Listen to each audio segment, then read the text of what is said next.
We lost 10 minutes, haven't we? Good morning to the members of the public, to the members of the committee and officers. Welcome to the Development Management meeting. I'd like to set out the protocol for the meeting procedures. The planning officer will make a short introduction to the application. If there are speakers, they will be heard before the main part of the presentation. Each speaker is allowed 3 minutes. It is important to note that once they're finished, the speakers will not be allowed to speak again. If there are no speakers, there will be a full presentation. After the presentation, a structured debate will begin. At the end of the debate, I will ask for a vote on whichever proposition is put forward first, be it in support of the recommendations or against. However, if a deferment is put forward, I'll take the deferment vote first. Declaration of interest? None. Confirmation of minutes? Councillor Brickles? Got a problem with the minutes?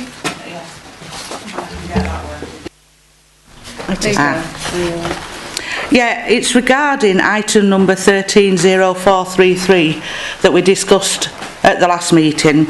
I do believe that it's fair to say that there should be some comment in the minutes regarding the officer summary. If you remember, we had a long discussion about how the officer summary was, in our opinion, wrong. And I think that for future reference, it should actually be minuted, that discussion.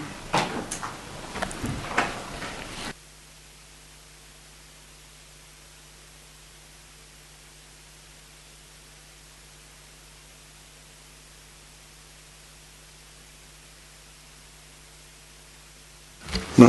What are you hoping to achieve, Councillor Brickles, by that statement, please? Well, we're constantly discussing consistency. Yes. And I think that it would be consistent if we put in that the weight should not be given to the local plan. And I think that that could, in future, back us up, really. You know, the fact that we have been consistent. And on that agenda, there were two differing officer opinions on the local plan, and we need to back up which one we as a management committee actually go with. And it was actually backed up by Mark Evans intervening and saying and adding something to what the officer's report was. My recollection is that I agree with you.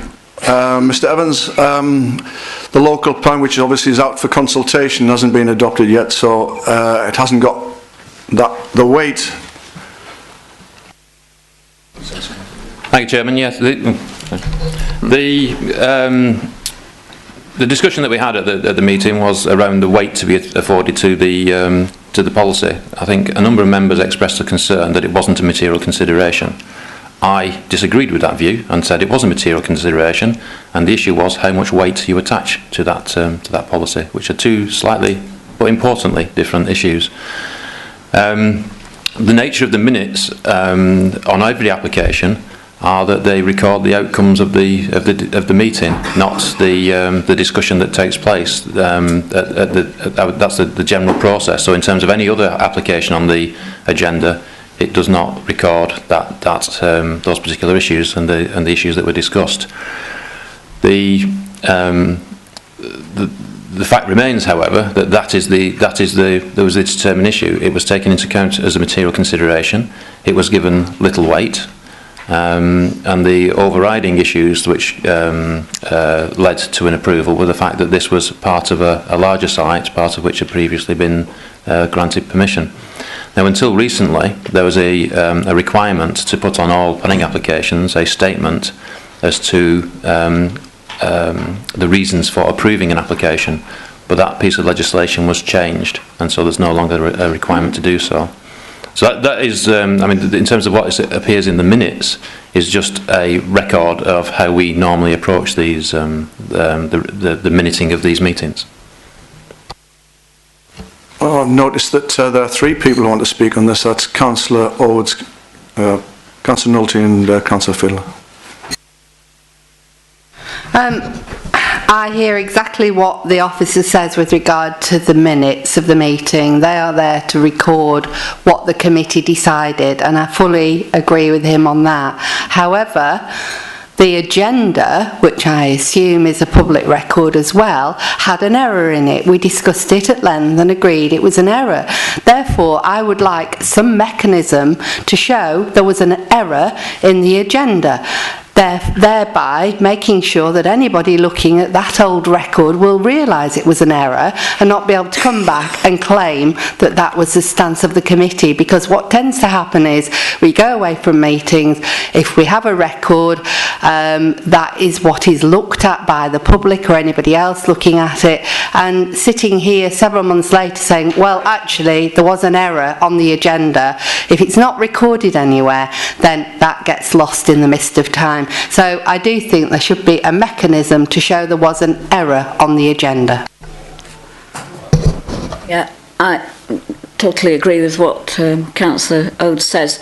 We've all sat in appeals where the developers have a set of minutes and they say, in this one you said this, in that one you said that. You've got dual standards, you've allowed this to go forward, and you know, therefore you should allow ours. And I can see that happening with this one, because it clearly is given more weight in one of, and I can't remember which way around it was now, but one of them it said it has weight, and in the other one it said it has little weight. And I think it's got to be cleared up. Okay. Mr. Evans. I don't think it did say that. I think one of the reports was silent and the other one said it had little weight. I think there was a difference. No, sorry, because I particularly read it, and unfortunately I haven't got a copy of it, but I know which officer said which. And one officer that I was interested in what he was saying definitely said that the preferred options document has, and I can't remember how he described it, but has some weight. And the other one said it has little or negligible weight. Right, Councillor Fiddler, as portfolio holder, before we make some sort of comment, otherwise we'll go around this all day. Mr. Chairman, I think I can't support the amendment. The amendment was on the backs of consistency. Ever since Fylde has been the local planning authority, we've only recorded in the minutes the conclusion, the recommendation of the committee. If you started to address aspects of the debate in terms of errors, then it's open-ended and you would get extremely complicated minutes. The author of the report made a mistake. That's admitted. And within a few minutes, I made a contribution to the debate in terms of that we would apply little or no weight to what was described in the written report as a material consideration. That was supported by Mark Evans, who said there was little or no weight.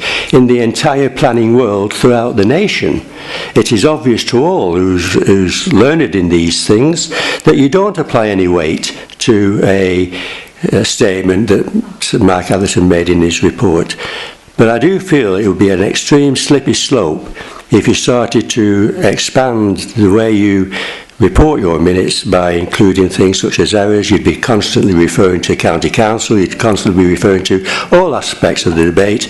You would then have post-mortems when you came to adopt the minutes saying you haven't included this, there was controversy over that.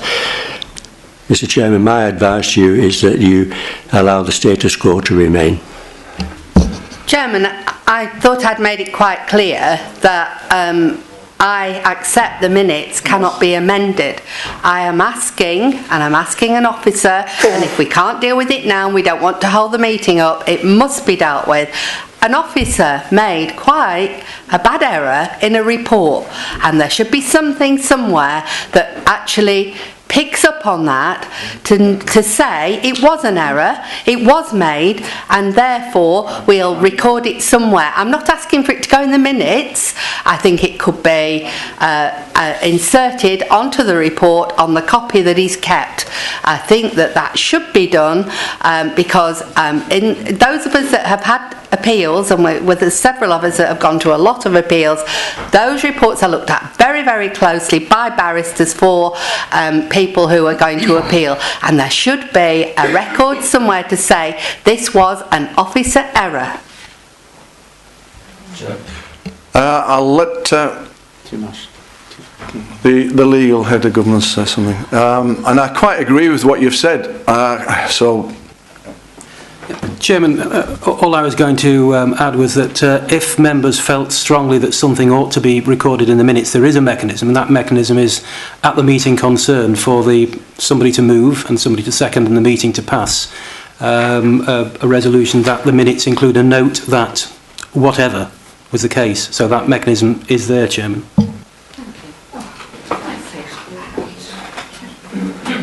we can go on all day doing this. I'm quite prepared to accept this. Would you like to propose? I will move. I will move that it is recorded that there was an error an officer error in the report in relation to the Just a minute. given. Councillor Nulty? That's all I'm asking. Right. Before we take the vote on that, because I'm going to ask Mr. Evans to have the last word. Yeah. Chairman, I reiterate, the report was silent on the issue. I don't think there was an error. It might have been an omission, but there wasn't an error. Well, sorry. Just, Councillor Hodge, you could just say a few words as to regards what we're going to make the statement for. You can vote any way you want, Councillor Fiddler. I'm sorry. I am saying that there should be a note somewhere, and whether it's on the agenda, you can actually amend agendas if you want to keep the minutes pure to the point of what was discussed at the meeting. It should be a possibility to put something on the agenda, and the reason stating that there was an error within the report, an officer error within the report, and that's all it needs in relation to. And if there is any doubt, let's go and get it and deal with it later. Let's go and get that report and just make absolutely certain of what we're doing. I'm quite happy if the decision is deferred to the end of the meeting to make sure that everything is done correctly.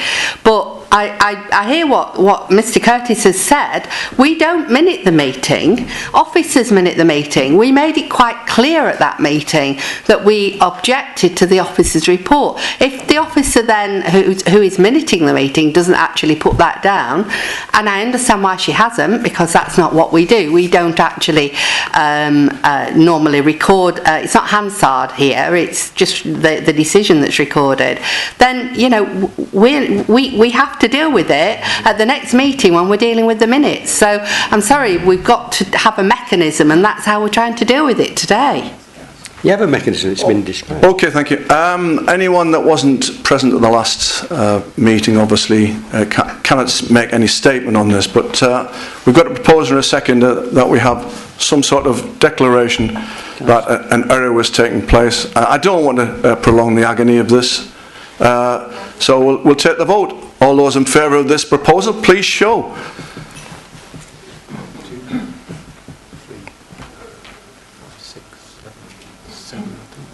All those against, please show. Any abstentions, please show. And if you weren't here, please don't vote. Oh, right, okay. Thank you. Right. Can I now sign the minutes with that statement in? Yes? Okay. Thank you. We've made the decision.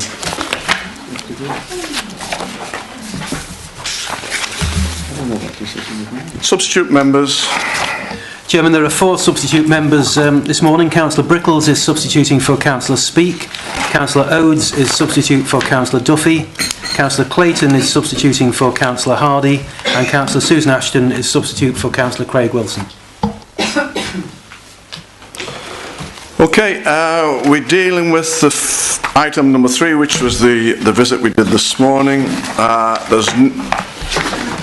I know there's one of the councillors who will speak, but it's a full presentation, please.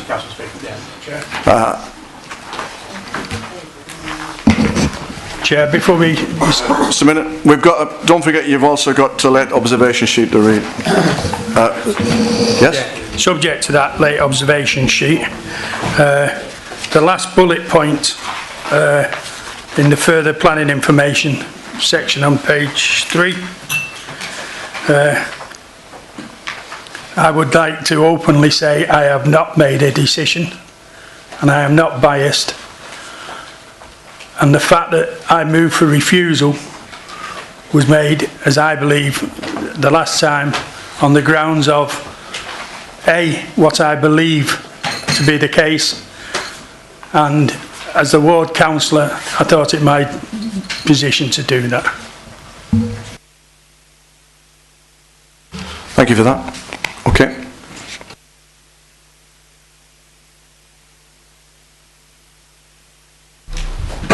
Hello. Yeah. Thank you. This application relates to a site at King's Close in Staining. You see on the plan there, the red line is an extension into agricultural land, which is immediately beyond the head of the existing King's Close development in Staining. The proposal in front of us is an outline application for the erection of 30 dwellings with access applied for, with access being taken solely through, just trying to focus that up, it's taken through King's Close. The scheme is identical to that which was presented to the February meeting. This is the illustrative site plan. So, as you see, you've got a proposal there for the 30 dwellings, access road continuing King's Close, but this is only illustrative due to the outline nature of the application. At the February meeting, the recommendation to the committee was to grant planning permission, but that be delegated to officers on there being satisfactory resolution of ecological concerns and signing of a 106 agreement. Following a debate about the application, the decision was deferred to this meeting to allow for a site visit and to allow officers to provide further comments on a series of matters, further guidance on a series of specific issues as in the minutes, and also for further comments to be provided from the ecology consultees and from the drainage consultees. Those are presented in an introduction to the report, with some also in the late observations that came in a little later. The site visit took place this morning and was attended by several members of the committee, and as I said, the comments and guidance are provided in an introduction on the agenda papers here. The late observations also contains comments from the applicant, who has made representations in respect of the officer comments section, and I'll perhaps discuss that a little further as we run through the various issues. But they have generally highlighted that the consultees are satisfied with the scheme as presented. They argue that there is no justification for the scheme not being supported by committee, and have highlighted their intention to appeal should this application not be determined in their favour today, and that they would also be seeking costs from the council for unreasonable behaviour should that appeal be necessary. So just running through the comments that we've had, with regard to drainage, United Utilities have been asked to consider the application again due to local concerns over foul drainage capacity in the area, and they have confirmed their lack of objection, as they believe that there is an adequate capacity in the foul drainage system to accommodate the foul flows that would be created from a development of this scale. Slightly more complicated relating to ecology. At the time of the February meeting, there was a lack of certainty that great-crested newts and pink-footed geese would not be impacted adversely by the development. Since February, the applicant has provided further survey work and analysis, which has been considered by Natural England and the county ecology, as in the late observations. With regard to pink-footed geese, it is accepted that the fields in the area of the site do provide a resting and feeding point for the geese that use Morecambe Bay. But a more detailed analysis of the way that they use the staining area indicates that this particular site is too close to houses, is surrounded by hedges and the power lines that we saw on site, and is also of a limited size as a field. So it's not the preferred location for geese, and it's generally accepted by the county, by the Natural England, that this development is unlikely to have an adverse impact on the geese population in the area. Great Crested Newt's situation is one where the county ecologists have looked at further information, but remain concerned about whether the applicant has successfully demonstrated the scale of the population in the area, and therefore the extent of mitigation that would be necessary to prevent harm to that population. As recently as yesterday, the county ecologist and the applicant's ecologist had a discussion which resulted in further information being supplied on this matter, which is with the county ecologists for their thoughts. This is essentially this is something that we need to resolve before we can successfully determine the application, and is essentially the position that's explained in the agenda papers to you. So the officer recommendation, which on the application is for supporting it granting planning permission, will continue to require that that decision is delegated to officers to allow this Great Crested Newt issue to be finalised between the council and the applicant and the county ecologist, or using the county ecologist's input. Just running through the other items that guidance was sought from the last meeting. The first one of those was the scale of the development. I can do no more than refer back to the original report, which assesses the scale of development in the village that's taken place with the developments at Chain Lane and elsewhere, and the ability for it to accommodate further growth without causing any harm to the village. The previous report also assesses the visual impact of the development and concluded on both accounts that the proposal was acceptable, and that remains the same now, with the plan on the screen a slight modification from the one that we had in front of committee last time, with the applicant having taken perhaps on board some of the comments made by committee to offer greater screening to soften the appearance of the development as it would be viewed from the back of properties on Bleasdale Avenue. The next issue on the list was policy SP2. It's undeniable that the site is in the countryside as allocated by policy SP2 of the Farlborough local plan, and that policy restricts development to uses appropriate for a rural area. This residential scheme is therefore in conflict with that policy, but with any development plan policy, it's necessary for the council's decision to be weighed up against other material considerations.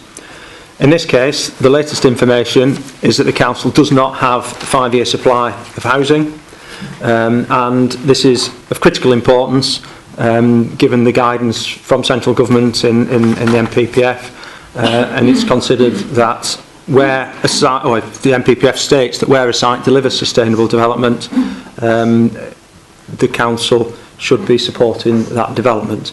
In this case, that is found to be the case, and so the need for housing land will outweigh any conflict with policy SP2, providing this scheme is considered to have a adequate scale, no visual harm, no sort of highway safety or other technical issues with it. The next issue on the list was ecology, which I've obviously explained earlier in the discussion. The pink-footed geese is capable of mitigation, and the impact on great crested newts is there seems to be potential that's likely to be the case. But as I said, we need to have further discussions on that and further analysis of what's been said before any planning permission could be granted. On flooding issues, surface water, the proposal is to attenuate surface water on the site and then discharge it into the brook, which is inside the northern edge of the site. We saw on site today that it runs off to the north towards the River Wyre. So that's the proposal to deal with surface water. Foul water, as I said, is a local concern, but United Utilities have again confirmed their position that they are satisfied with the proposal and that this isn't drainage and flooding concerns aren't an issue. Highways was the next issue. The application proposes an extension or a connection onto the existing King's Close highway, which we saw is built to a good adopted standard this morning. That then joins King's Close then joins Chain Lane via a mini roundabout that offers good visibility in both directions.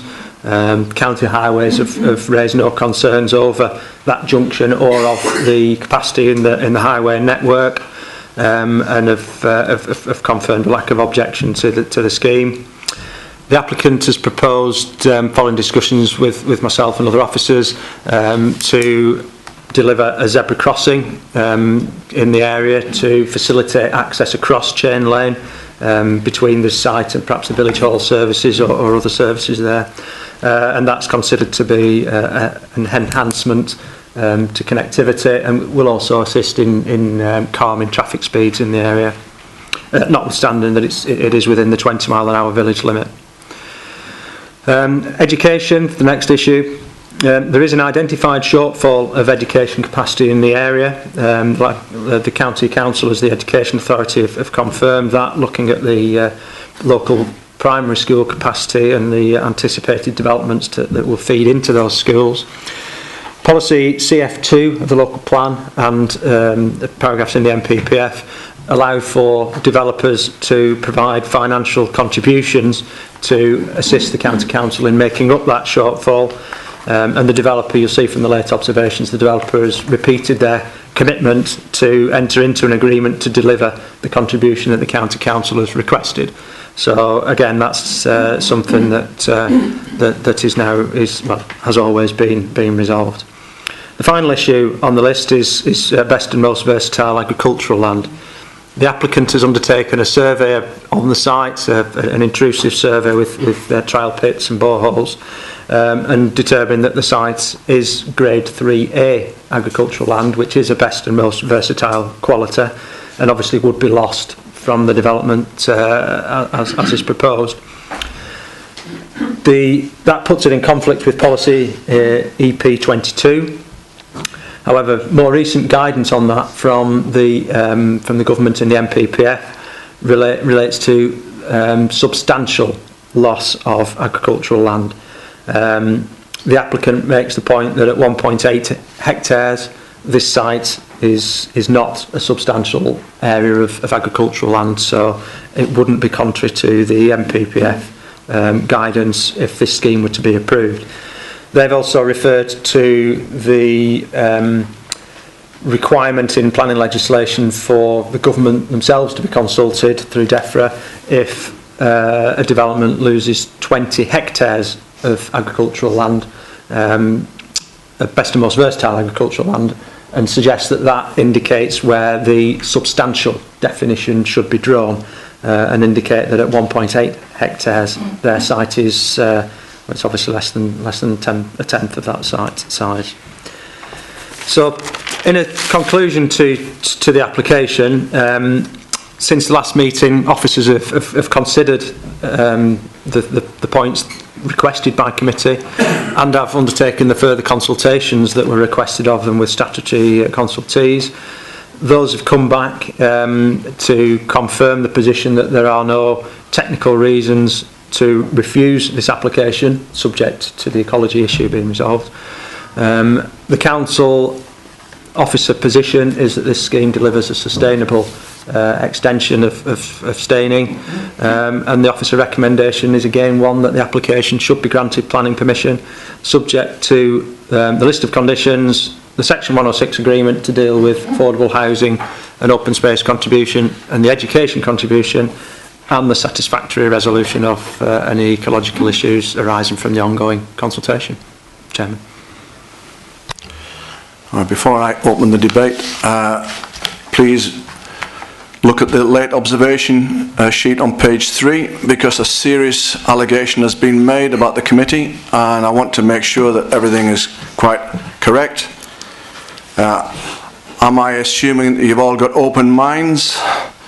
And please note exactly what it says, that when we had a break to go and look at things, that a number of people may have been discussing with some of the objectors. That's something which needs to be clear. And I'm sure we're all aware of it now, that people who are in the approval sector will note that if the committee do speak to objectors, they may be changing their minds. Okay, I've said my little bit, and... Could I just speak?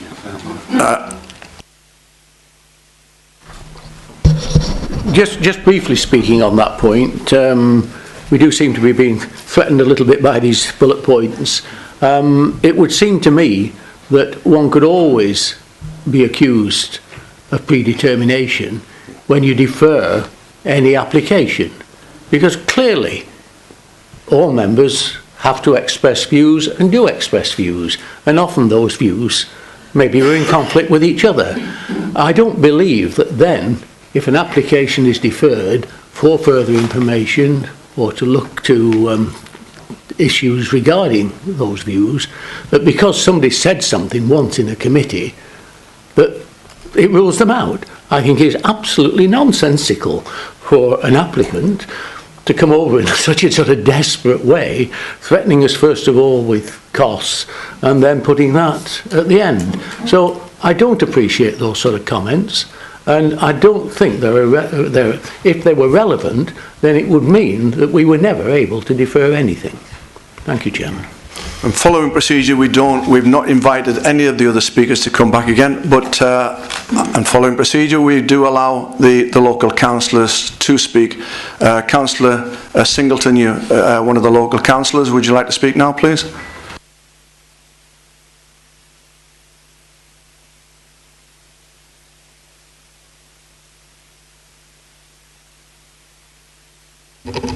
Thank you, Chair and members. Following on from last meeting and your site visit this morning, the comments made from various speakers at the last meeting still stand, but I would like to expand on some what I consider to be some critical topics. First of all, village expansion and the scale of this development. Staining has already had 2 Jones Homes applications passed by this committee of some 70 houses so far. The first phase was for 28 houses, and it could be considered a continuation of the village line along Chain Lane. And the second phase could be considered of an extension of that development of Jones Homes. This proposed development of 30 houses on King's Close, it doesn't follow any natural village line. Instead, you've seen by the photo there that it's a protrusion of land, agricultural land, which is way outside of any village line. It goes away from the village, leading into open countryside. I'd just like you to bear that point. On wildlife, it is a BHS site, and looking at the comments that have been made this morning on the late observations, I don't think we have proved anything, because we're still waiting of some comments from the county ecologist, and in fact some ponds haven't even been surveyed yet. Which brings me on to Staining School. The Staining School, it has 4 Key Stage 1 classes with an average of 24 per class, and 4 Key Stage 2 classes with 34 per class. Now, the intake for Staining School, it's set at 35. And when asked if they could accommodate further children, they said that they would struggle to accommodate additional children due to the size of the school at present.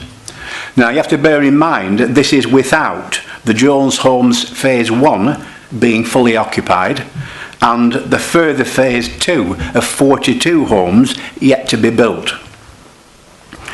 I am to a point dismayed that we readily accept information from Lancashire County Council Education Committee without any further investigation, and that by acquiring £130,000 will alleviate this problem forever. In my opinion, it's a minuscule sum of money, and it cannot provide extra school buildings and staff salaries to accommodate extra children for that new housing on a permanent situation.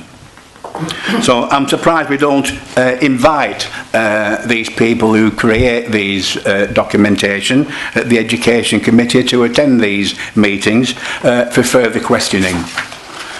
And if I can just bring you up to date on the traffic, you've been this morning, well I assume some have been this morning, and you've seen the access into King's Close by the Co-op retail shop. It's a small roundabout which only has access to the development. Now this road it's what I would call a thoroughfare, a shortcut to towns like Polton-le-File and further. And during a recent survey between 2nd and the 8th of October last year, 2013, there were on average 4,210 vehicles going northbound and 4,072 southbound on a 7-day period. That's 57,974 vehicles using this road, passing this small roundabout, potentially every week. And you also have to consider the looming application for Windyke, which will probably result in a further 1,500 to 3,000 cars possibly using that road.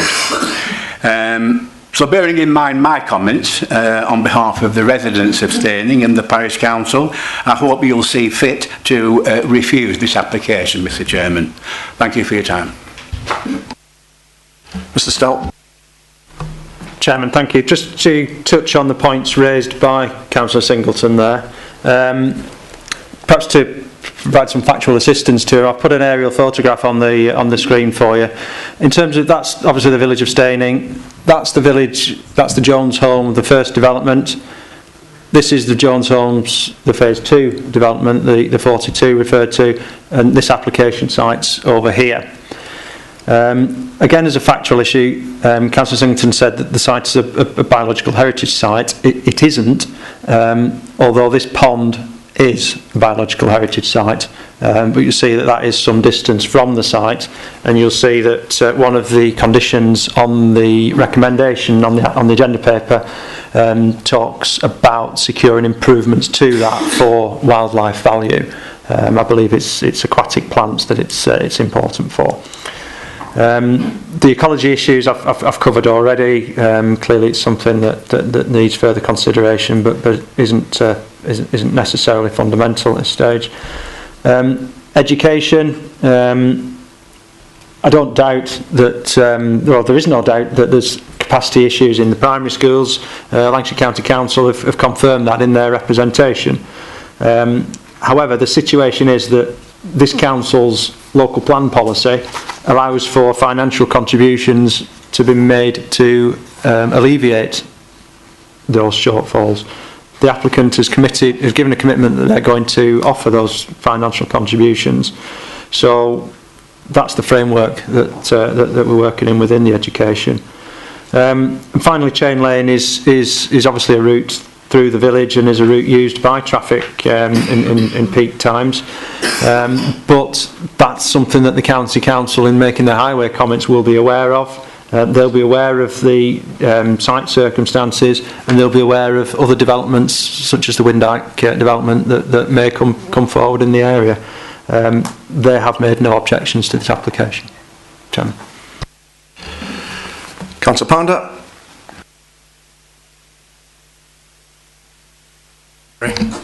I'm effectively following on from what Councillor Singleton has said.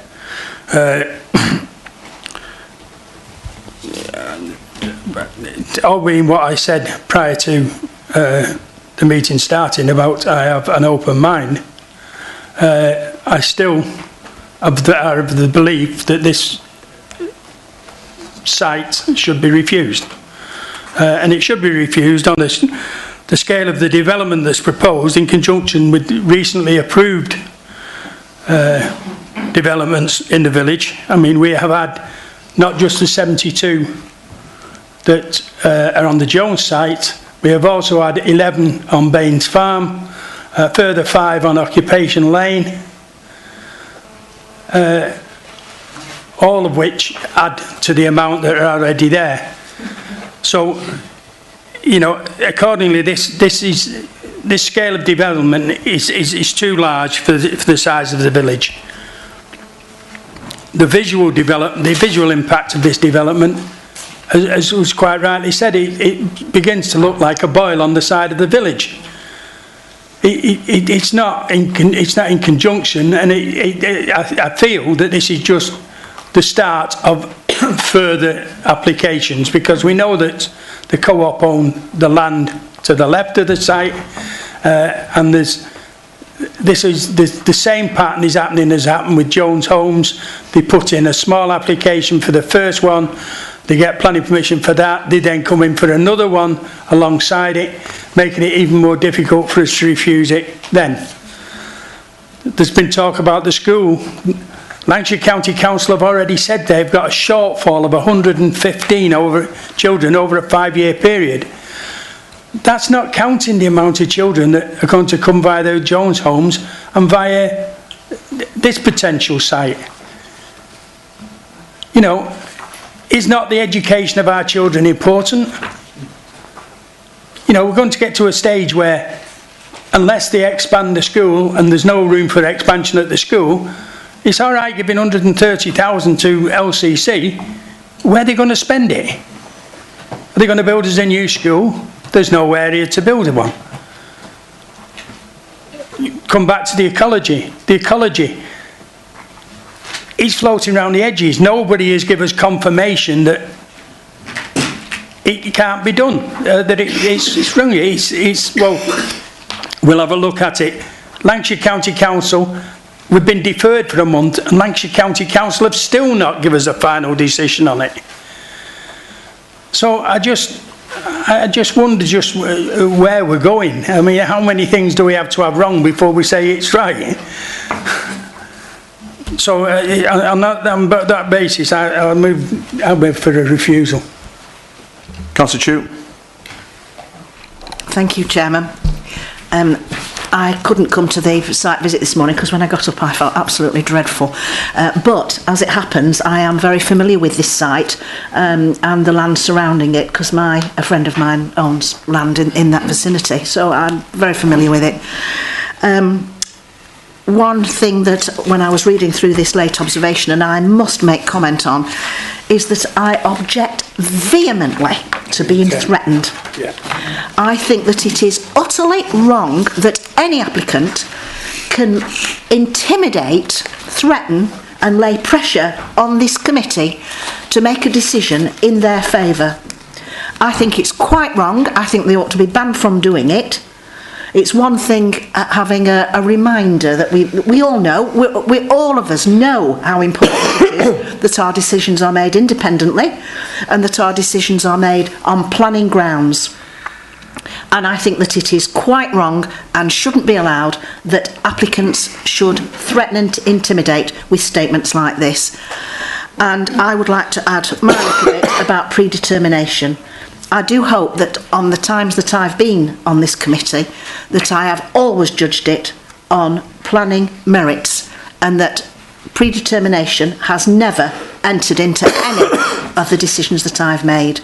So I would also like to confirm, Chairman, I do not have a predetermined view on this application. Thank you. Councillor Ashton. I'd like to back up what Councillor Singleton was saying about the school, because people seem to have forgotten that the Whitehill development, the children from Whitehill, that was their nearest primary school as well. And when Whitehill's been discussed, or even then there weren't enough places in the school at Staining. It would be very sad to turn a small, supposedly small village school with an intimate relationship into a two-form intake, completely spoil what it's supposed to be. And also, Staining doesn't just stop there. It goes along, and there's a massive development on Heron's Reach, which is under Staining's hat as well. Must be loads of children coming from there. I agree with Albert. I would like to obviously go for refusal, because I really think this is totally unnecessary in the village. But I just wanted to say that about the school. Councillor Mulholland.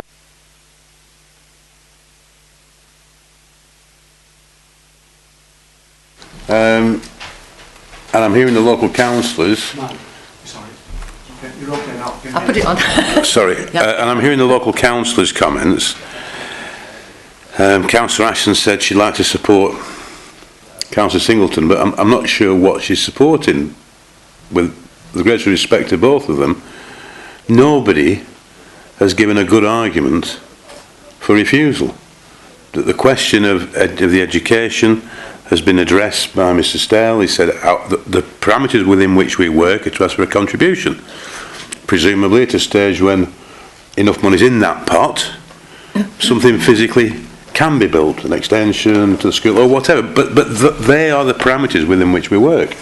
And this application generates some money, not a vast amount, 130,000, is it? But that goes towards a pot for doing something about it. That's how we do things.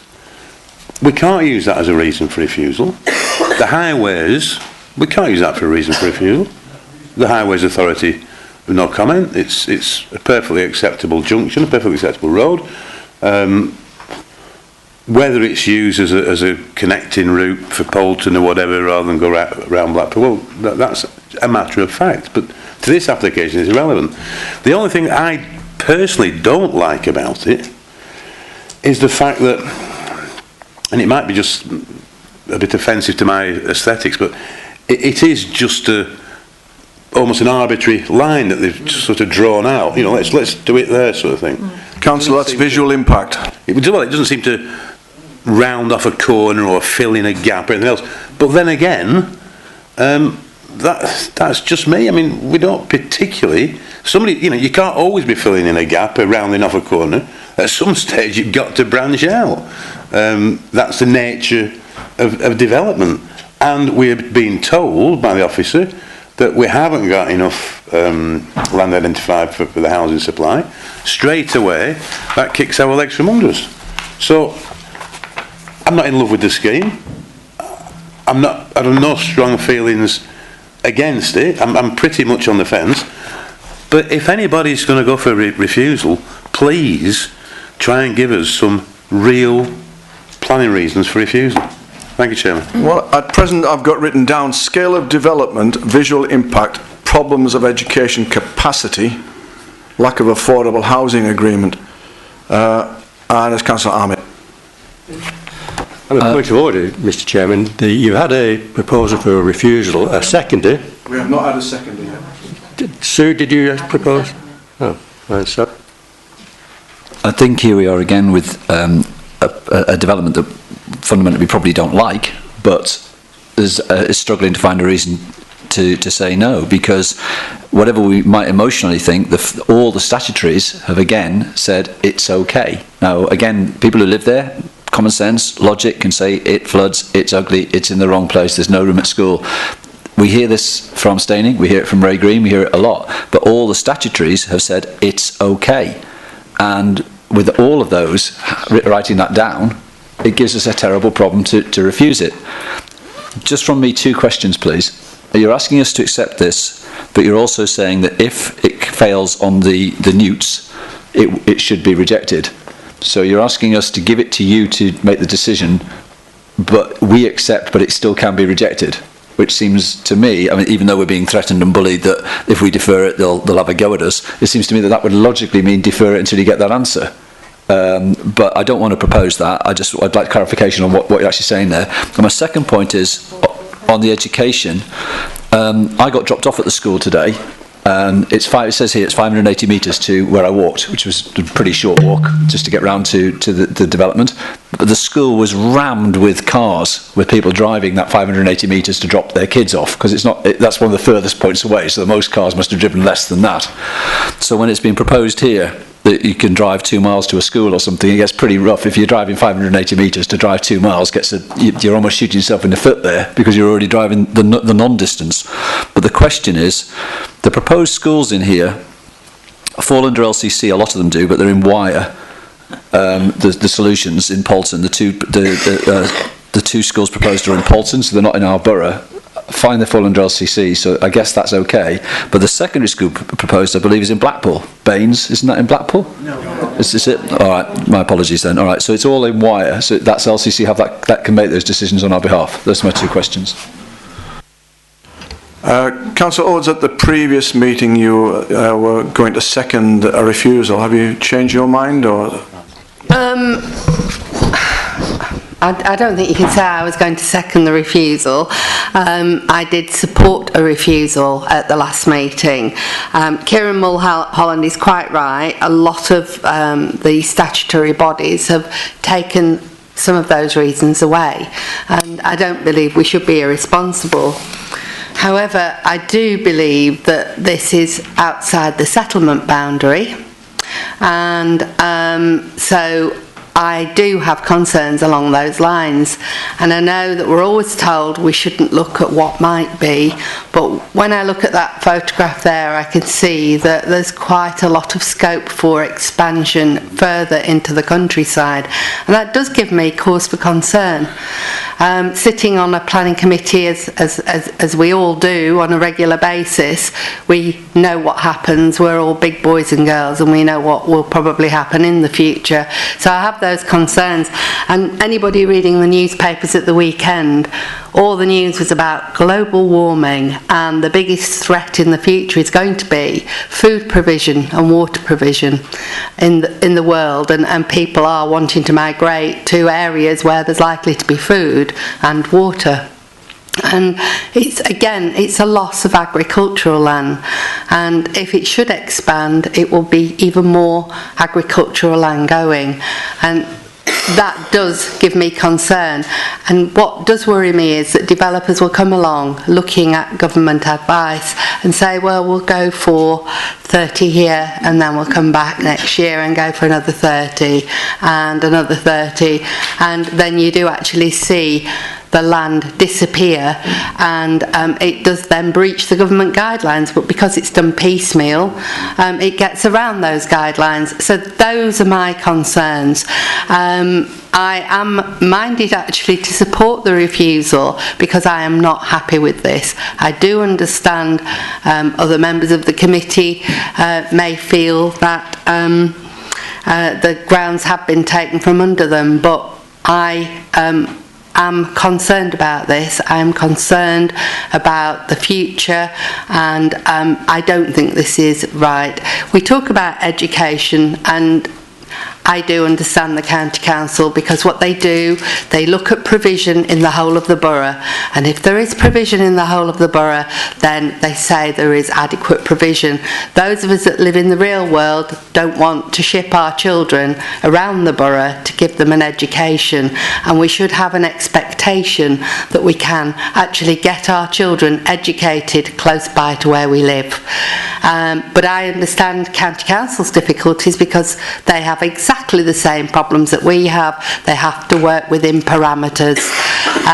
Again, I find the education provision wholly inadequate, and I cannot see how it's going to be possible to provide a decent education close by to all the new development that is going to take place in Steyning. So my heart tells me that this is wrong, and I will second the refusal.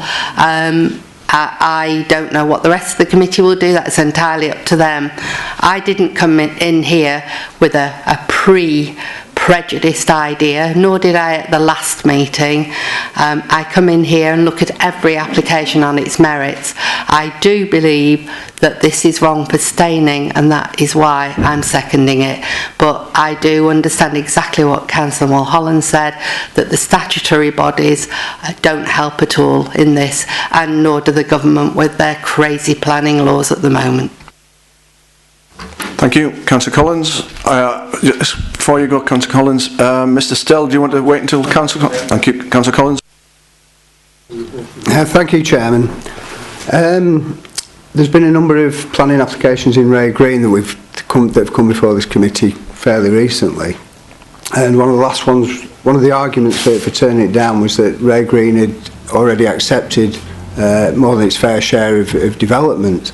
Can I ask the officer, at what point will Staining be judged to have reached the same point?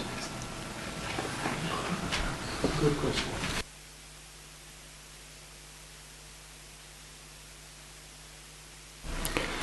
Yeah, if I could touch on that point, and perhaps some of the others that have been raised very briefly. The scale of the development is something that, the scale of the development in respect to the village there are clear parallels between Staining and Ray Green. Government guidance tells us that villages need to grow, and common sense tells us that villages need to grow to survive. So there has to be a point where a small amount of growth that is appropriate, there's a barrier between the small amount of growth that's appropriate and the larger amount of growth that's excessive. There isn't anything set down as to say where that point should be. But in the report, I've done a section about the scale of development, and I've tied it back to the Staining report, to the Ray Green site. If I remember the figures from the top of my head, the schemes in Staining is about a 12% increase when you add on all the others over the most recent population household data. The ones in Ray Green were between 15 and 18%, depending on how many of them were to be approved. So this site, whilst it's not an insignificant increase in the scale of Staining, it is a lesser increase than the ones that were refused in Ray Green. This matter is critical to the appeals that are currently in front of an inspector at Ray Green, and we're making a view, we're coming to a view because we have to come to a view one way or the other. Whether that view is right or not, no doubt the inspector will be mulling over at this moment to come down on his decision. But the key message is that the recommendation for approval here isn't inconsistent with the recommendation for refusal at Ray Green, because the scale here is less. If I can just touch on the other points, and I'll do them in reverse order as I've written them down. The deferral on ecology grounds, the delegation of the authority to officers to deal with the ecology issue that Councillor Armitt raised, it was hoped and perhaps expected that would be resolved by this committee date following the February meeting. Unfortunately, due to budget restraints and staffing issues at the county, and due to information coming to light at a relatively late stage, we haven't got to that point. So that's why the recommendation there is to allow officers to continue to progress it. It does need to have the caveat that if things aren't satisfactory, then there are legal requirements that prevent the council approving schemes that it knows have an adverse impact on the population of a protected species. So that's why we need to have that backstop of a potential for refusing it if the assessments and surveys and mitigations and everything don't give us comfort that the scheme's not going to have that impact. Going back to Councillor Mulholland's point, which was the one before that, about the visual appearance of it, it does, on plan view, look as though it's slightly arbitrary. On site, it's an existing field that's surrounded by the dwellings here and existing reasonably well established good quality hedges on all the other sides. the hedges are good quality. My photos of them are not.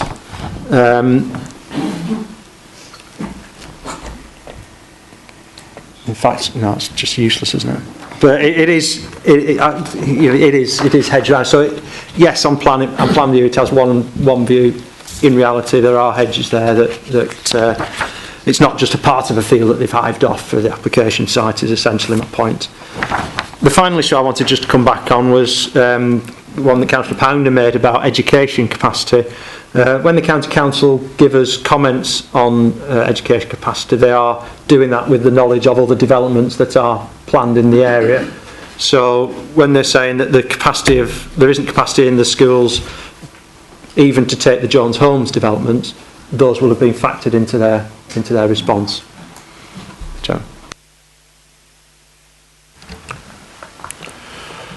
Councillor Redcliffe. One of the reasons sometimes I don't make an early contribution is that I want to demonstrate publicly that I'm not predetermined and that I've got an open mind, and this is a serious point because I think open debate in this chamber is very important, that it gives me the opportunity to hear all sorts of views from councillors and from speakers, sometimes from applicants, and that enables me to have the information, the evidence in front of me on which to determine whether I think a particular view is the favoured one. So having made that point, this is the classic dilemma that we appear to be confronted with now on a regular basis. Something doesn't feel right. It doesn't look right. You look at a community like Staining and you go, they have over a period of recent years endured, accepted, somewhat reluctantly, a number of developments which have impacted on their community. And you look at this particular application and you can foresee further applications in the future, can't you really, without too much trouble.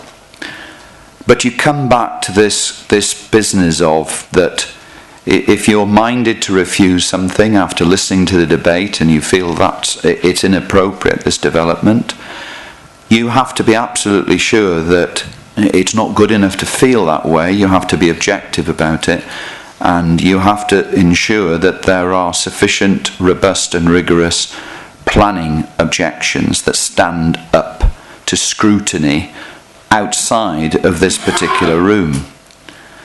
And the frustrating thing for me, I speak in terms of the educational element here, and can I point out that Lancashire County Council policy is being looked at, has been challenged by our own Education Liaison Committee, one of which members I am, and we are still actually negotiating with them over their position and their policies.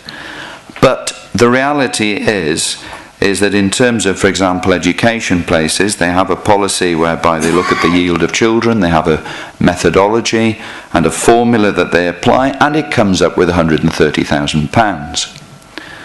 Now, I will say this publicly, that I think just to come up with a figure is not going to solve the educational problems, because we don't know whether that will be sufficient to provide the resources that are required. It certainly won't provide enough money for meaningful and significant building extensions. It probably won't make a huge impact in terms of additional staffing. And we don't know whether that money, and we've said this before, is going to be spent in the local village community school. So the likelihood is that probably some children in Staining already are seeking their education elsewhere, and this is going to increase. Now, that said, I'm not happy about that, but I also have to be guided by others, including the officers, in terms of this is not in itself a robust enough reason to knock back an application. So I am looking for further advice here in terms of refusing this application, that we have to be absolutely sure that we have Councillor Mulholland has raised this point, is that it isn't good enough just to say no to an application because we believe instinctively it's wrong. We have to have proper, robust planning objections that will stand up to pretty severe, I'm sure, scrutiny from outside, including planning inspectors. And as somebody who is still learning in this game, that is something that weighs heavily with me. But I just wanted to make the comment that it really disturbs me, the educational element here, that we're able to build houses ad infinitum, but we don't appear to really be providing the education resources that go with that sort of commitment that is actually required.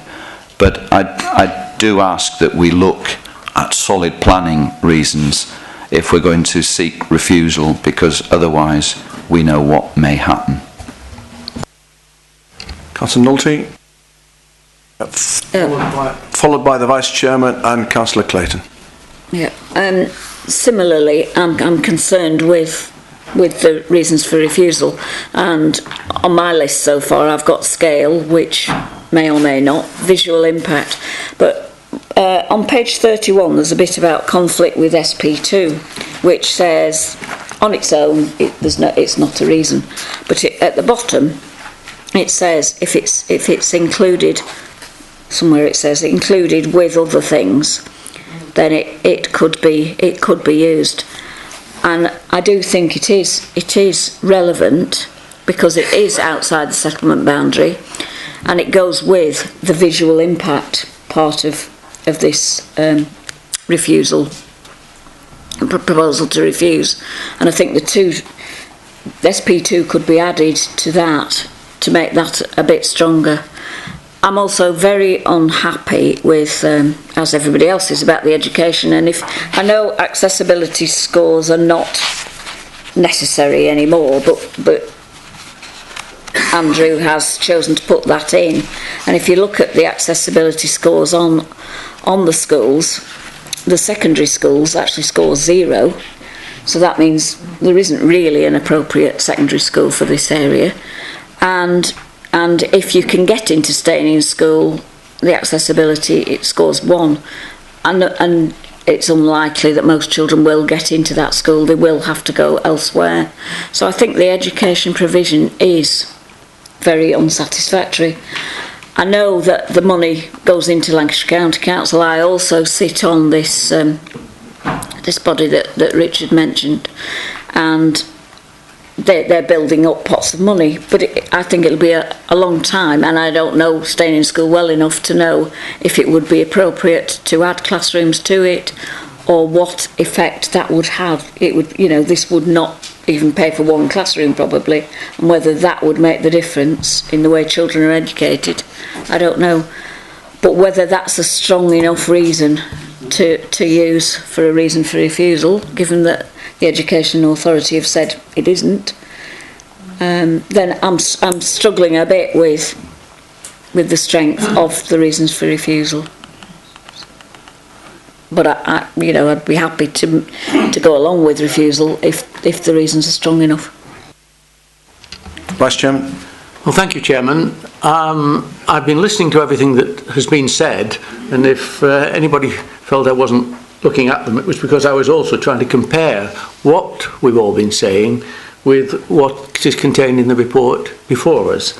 And I think the most important thing, and I'm trying to speak there and look at this at the same time, is on page 30. On page 33. We have a summary of the officer's recommendations, and in this report, in the third paragraph, it refers to this being a balanced application. So clearly, that's our starting point, that, it's not clear-cut. Now, we're talking about the second paragraph. The most critical issue is the National Planning Policy Framework, which tells us we've got to have a 5-year supply. But my understanding is that whilst that is indicating to developers that they think there's a free-for-all at the moment, that isn't exactly the position. That this question of sustainability still has to be measured in order for it to conform with the current national planning policy framework. So that leaves us with these issues that a number of you have mentioned under the heading of environment. And the scale of the development, which is mentioned again in that summary, are expressed as concerns by our officers, and that has to be balanced against what you might say is a reasonable level of services. So I think scale certainly is an issue, and of course that would come as a policy SB2 matter. I think the other issue, and this is mentioned in the officers' report on page 47, impact on urban form, the top of that page. The harm to the form of the village is a concern of development. Site has limited connections with the existing settlement boundary, and then the next paragraph afterwards. This is clearly a negative impact of the development and is one that needs to be weighed in the balance of the overall decision on this application. So I think we're being told that if it wasn't for the 5-year supply, it would be a clear-cut reason for refusal. I doubt that the applicants would have even put the application in. So we're measuring these concerns expressed by the officers against the 5-year supply, which we're only just short upon. And I believe that if we were to go for refusal, I think if we kept ourselves to those 2 points, that's the scale of the development and its visual impact, I think that would minimise any chance of costs. I think with regard to things like education, then we're on a loser there. I think, though, because the applicant hasn't come to us in advance with a signed Section 106 agreement, then we would need to deal with things like highways and other issues that could be dealt with by a 106 agreement as a reason for refusal, but acknowledge that a 106 agreement could deal with those matters. And I think if we... I don't mean highways in that, because I think if we have the highways saying what they have said, then I think we're leaving ourselves wide open if we were to try to include a highway reason. But I think if we deal with those 2 issues and others like affordable housing, like education, within a reason which we acknowledge can be dealt with by a 106 agreement, then I think we would minimise any chance of costs, because we're sticking to sensible planning matters. The officers have said it's balanced, and I think if that embraces satisfactorily what you've been saying, then I would be reasonably comfortable personally as going along with that as a reason for refusal. I think I could be persuaded on balance to vote in that way. I hope that's helpful, Chairman. Councillor Clayton. Yeah, thank you, Chairman. I'd like to make an observation, really, rather than putting an actual decision sort of end result to this. As most members of this committee know, I'm a new member, and therefore I've tried approaching this situation to achieve as much information as I can through training, attending meetings and so on and so forth. And the most recent meeting or training session I attended, it became extremely clear to me that, in a sense, the decision-making process of this committee is almost done with ourselves having one arm or even 2 arms tied behind our backs, simply based on the NPPF and the 5-year supply. So I've got some great difficulty already, having sat on this committee for the first time, in trying to make a decision, because I certainly support the policy SP2, that this is clearly outside the settlement boundary. Equally, EP22 stands by virtue of the agricultural land. But I have had experience of a similar application in Westham, as most people do know, whereby those two policies were used to try to prevent the Mowbray situation. And we all know the end result of that, the end result being that the inspectors overturned it purely and simply based on the 5-year supply and the MPPF, and the inspectors agreed with that route. So I've got some difficulty in that the training that I attended most recently, it was very indicative in suggesting that for us as a planning committee to go against our officer's recommendation is going to be difficult. So I'm not coming up with a conclusion here, except to say that as a new member, already I'm finding great difficulty on whether we should be looking more at whether the acceptance of the 5-year supply is something that we should simply use as the means of a decision process. Whether we could use the other ones that the Vice Chairman has mentioned, the scale and impact, perhaps is one that we could actually use. Thank you, Chairman.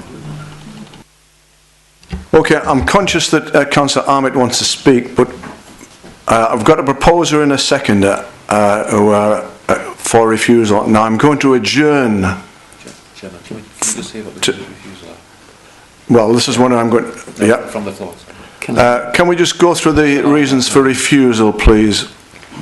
I thought it was sensible to adjourn to discuss those, but not the actual reasons, just the areas. The areas, right? Would it be helpful? Scale of development.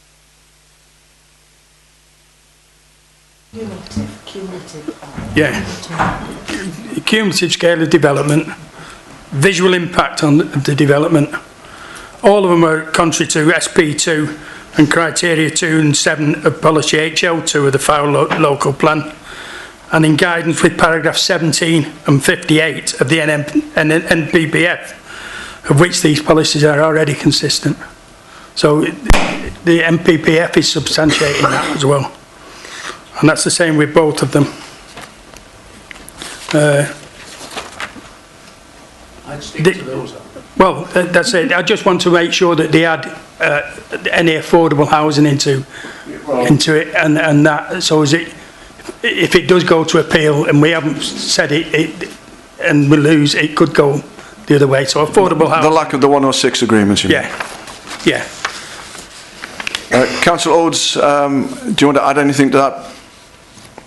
No, I don't think so, thank you. Right, Mr Evans, I suggest that we do have an adjournment. Have you got any objections to that? Not at all, Chairman. Councillor Fiddler, you want to make a comment before we go to an adjournment? Yeah. I make reference to the presentation of Councillor Clayton, who said he was a new councillor, but I think his summary and his sentiment was extremely valid, and it highlights the dilemma that this committee has had for some time. The essence of it is that we as a planning committee determine this application according to the development plan that's in place. And we very quickly realised that the NPPF and its 5-year supply, and in all our experience with the local planning inquiries recently, the government applies weight only to one planning policy, and that's the 5-year supply. We know we haven't got the 5-year supply, so therefore that in itself makes SP2 redundant. SP2 only kicks back in if you have a 5-year supply. However, and this is a point it's not been raised, I didn't intend to raise it, but if we are determining this application in terms of the development plan that's in place, then I think we've got to make reference, and I'll take a guidance from the officers, that the NPPF has been modified, it has been changed in terms of there's now new guidance on the application of the NPPF, which may materially impact on the provision of the 5-year supply argument at Fylde. And if that's the case, then you can return to planning as it used to be, because if those modifications within the national planning policy guidance notes allow us to dictate to the outside world that we do have a 5-year supply, normal planning resumes, and many of the issues that you have raised become material reasons for refusal. If the National Planning Policy Guidance Notes don't take us along that route, then it's extremely difficult to resolve this application in some of the reasons for refusal, and I thank the Vice Chairman for having a positive approach. So when you adjourn, can you ask the officers whether or not the guidance in the new guidance, the new government guidance on the NPPF is of such a material concern for this committee that it would be we could use that as a possible reason for an additional reason for refusal. Okay, we're going to make a short, and I stress short, I don't know how long this will take, adjournment, but can I warn or advise, I think it's probably a better word, members not to discuss the actual application, please. Okay.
Okay, members, we're ready to have this.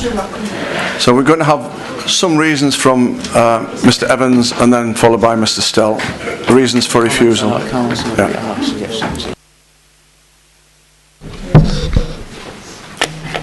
Thank you, Chairman.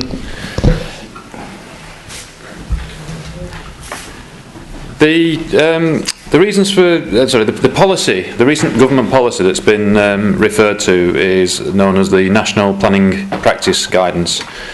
That guidance came into effect on the 6th of March, so it's not been with us very long at all. And as a result of that, that document basically condensed a series of guidance notes that used to sit behind the planning policy guidance and planning policy statements. So there was quite a lot of that guidance into an online, a web-based guidance. So there was a lot of guidance condensed into a number of paragraphs. So that's what we're talking about. It includes reference to how a 5-year supply should be calculated, and it makes a number of changes over and above previous guidance that was issued. And when you look at those against the most recently published figure that we have as a council, which was dated the 31st of December 2013, some elements of the changes add to the supply and others diminish the supply. So what I'll just go through very quickly at where we sit. So first of all, there's the time in which you take up a shortfall. At the moment, our calculation takes it to the end of the regional strategy period, which is effectively 7 years and 3 months from the 31st of December last year. There was debate previously about whether you should do that over the plan period or over a 5-year period. That has been finalised once and for all, and the guidance says a 5-year period. So we've got a shorter time in which to make up any backlog. That increases our annual figure and makes us in a worse situation than that published. It also says that we can take into account delivery record of developers in the locality. But again, in doing that, you can say, well, developers have only delivered so many per year, so we shouldn't be looking at such a high figure.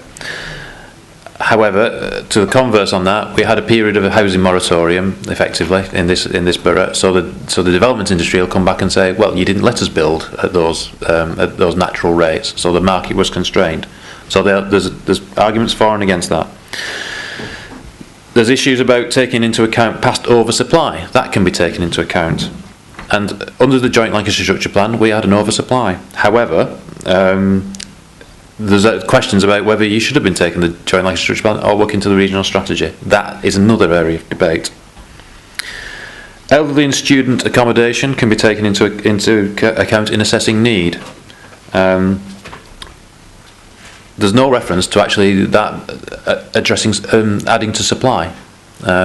One could presume that if there's a need, there's also a supply element that's got to be taken into account. But it doesn't say supply, it just says the need. And then finally, there's a looser definition on what is a deliverable site. At the moment, our calculation takes account of those sites with planning permission, those sites which are minded to be approved subject to signing the 106 agreement, and nothing else. We don't have any housing allocations in our current plan, so there's nothing to be taken into account there. However, the guidance makes it clear that you can take into account sites which aren't allocated, which don't have planning permission, but are likely to come forward within the 5-year period, so they could be delivered. So that would again make us into a better situation. As I said, this is recent guidance. What these things say are still open to interpretation. If you look at the various sites on the internet, these professional chat room where people debate long and hard planning conundrums, and there are different points of view on each of these. However, what I've done is I've taken a very rough and ready calculation of where we sit, and we sit at about the same position, roughly, and it is only a rough calculation, and I had to make allowances because a lot of the work is sort of going into how many homes that we've approved over the last X number of years that are sitting there, that have been approved in the plan period, etc. So there's a lot of work. So I've looked at, I've had to make some assumptions as averages, etc. However, when I've done that, we come to the fact that we've got just slightly better than the 4.5-year supply, but still not a 5-year supply. And in doing that, I've also said that because we were working to a previous plan, that we didn't have a backlog, and therefore I've not applied the 20%. And again, that is a highly subjective issue there. There is a requirement, whether you've got, even if you've got the 5-year supply is plus 5% anyway, so the difference is 15% between that 5-year and the 20 years. At the moment, what we're doing is that we are going to pull this paper together in a better manner and then take external legal advice on our interpretation, and to get advice, and it is only advice on how that would stack up. So the top and bottom of all that, I'm afraid, after that long rambling speech, is that we're about in the same position. However, the latest published figure that this council has issued is that one on the 31st of December that puts us not having a 5-year supply, and with a quick and dirty, rough and ready recalculation, I'm still of the opinion that we don't have a 5-year supply. But again, as I say, that is subject to lots of caveats, I'm afraid. And that's the best I can do in the time that we've had since the 6th of March. Thank you, Chairman. Can I just make a comment? I appreciate the statement that Mark has made, because the 5-year supply argument is so important to the rural aspects of Fylde, like we did with Ray Green, there's no evidence that we could, with confidence, refuse the Ray Green applications unless we use the accumulative argument in terms of a disproportionate increase in the size of an existing settlement or village. And we were willing, as a committee and led by the officers, to allow an inquiry to determine whether that was a robust argument. And my contribution this morning is simply to say, you've heard Mark say it was a rough and ready calculation and it doesn't make a lot of difference. I am saying that we take this application before us as a milestone where we challenge or have a definitive statement, and if the applicant decides to go to appeal, that the inspector will determine whether or not the messages or the direction or the new planning guidance notes are such that he may come down and determining that we do indeed have a 5-year supply as a consequence of the interpretation of the new guidance. I think I am confident to go down that route, more so than using historic arguments in terms of SP2 and so on as reasons for refusal. Well, you've confused me now. So, Mr. Evans, could you make some sort of basic statement whether we take the 5-year housing supply figure into this consideration today, please? Thank you, Chairman. My advice is that any appeal that might come forward as a result of this, and to be honest, any other housing application, will debate the 5-year housing supply, and the ones that have gone, previously in previous months, years, have all done the same thing. That will be an inevitable element of debate.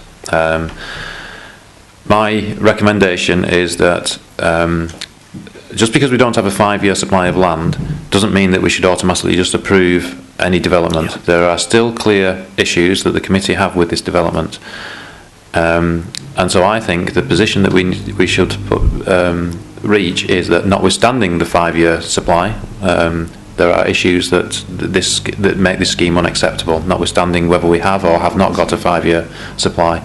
That will be debated as an appeal. And what the outcome of that will be is that the weight to be attached to those arguments would vary, because if we have a 5-year supply, that would be a lesser burden against the development of the proposal. But if we have one, it would it obviously it would assist. Sorry, I think I've said the same thing twice in 2 different ways. So very grey area. So can we have the black and white areas now, please, Mr. Stell? I'm afraid I can't assist with black and white, but I can assist with some colour into the grey. From the discussion that I've heard around the table this morning, there seem to be 2 clear areas where members proposing refusal have concerns, issues, whatever, with the development. The first of which is the scale of development and in the village, and the second is the visual impact that it has on its particular location on the edge of the village. In the brief adjournment there, I had some discussions with the proposer and seconder about those 2 aspects, and have worked them up into reasons for refusal for them to be presented to the vote, should that go forward. Do you want me to read those out, Chairman, or do you want me to to highlight what we're talking about? So there's those 2 issues, the scale, and those can be tied back to relative policies of the local plan and to paragraphs of the NPPF.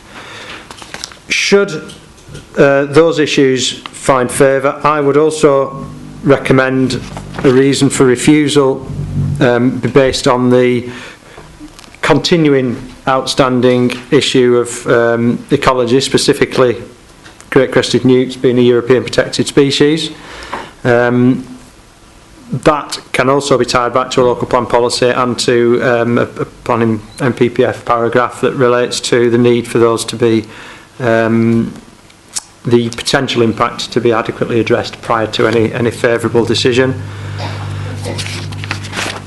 I would also support the inclusion of reasons for refusal relating for the failure for a Section 106 agreement to be in position at the time of now, relating to the 3 aspects of education contributions, affordable housing and public open space contributions, all of which the applicant has made it clear in the late observations that they are committed to make, and I would expect that should there be an appeal, should there be a refusal, should there be an appeal, that those matters would be resolved, and but the reasons for refusal would be appropriate at this stage so that they are on the table to be resolved. Matters that have also been raised and discussed with the proposer and seconder that I would advise against are best and most versatile agricultural land. I don't believe that the size of this site is one that would be substantial or significant, so wouldn't be contrary to that policy. I would also advise against drainage being used, given the comments from the statutory consultees, and I would advise against highway safety being used for the same reason. Chairman. Mr. Curtis wants to say something as well. Just to clarify for members' benefit, just before it goes to the vote, that the discussion that has been had in the members' room and the reasons which Mr. Stell has read out does not change the underlying recommendation in the report, which is a recommendation to grant permission. Mr. Stell has merely taken the the views of the members who have proposed and seconded the refusal and articulated those into and amplified them into proper planning reasons, but the underlying recommendation in the report remains as printed. Right, I've just addressed the proposer and the seconder. Are you quite happy with the reasons for refusal? And do you want to leave the perception of the new recalculation out of this? Yes? Yes? In that case, we're going to the vote. Do the members want a recorded vote, or are you quite happy with a show of hands? Show of hands? Right. In that case, all those for refusal, please show. I think that is unanimous, 16. Not quite unanimous. No, this one. 14. 14 against? 2. Thank you. That has been refused. We're dealing with item number 2 now, because we have speakers. That will be followed by item number 4. Chairman, just before we do, can we just make it clear?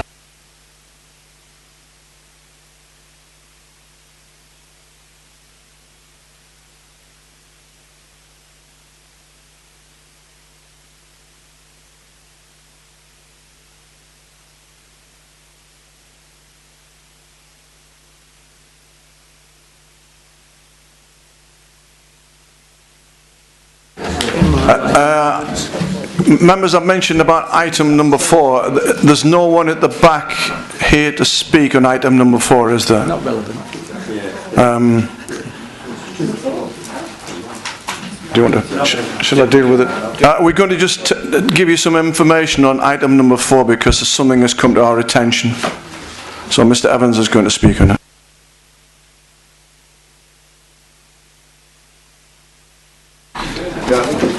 Chairman, it was just to deal with this. 65. It just came to me that there may well have been somebody expecting to deal to hear this item. You'll see from the late observation sheet that it's proposed that the application be deferred for consideration at the next meeting.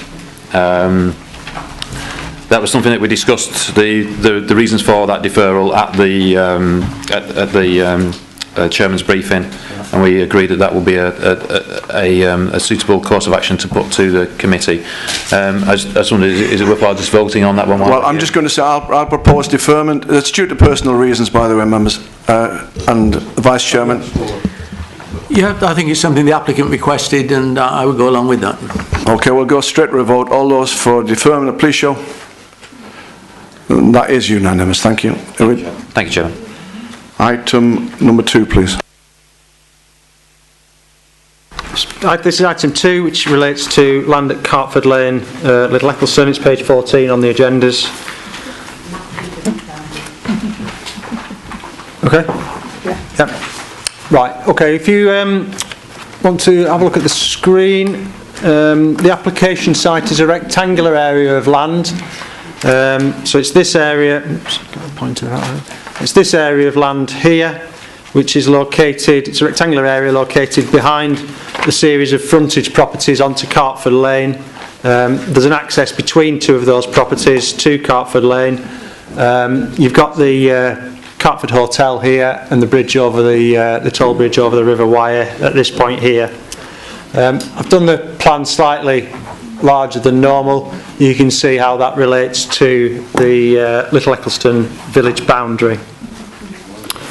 The site is located in the countryside, so you see that it's outside of the boundary other than the access point and the access track, which is within the settlement. That may become more clear on this aerial photograph, which shows the site, which isn't.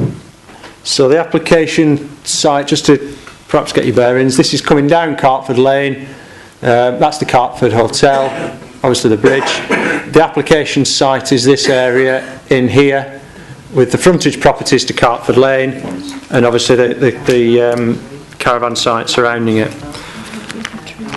The application site in front, the application in front of us is an outline application for the erection of 5 detached dwellings on the site, which are laid out.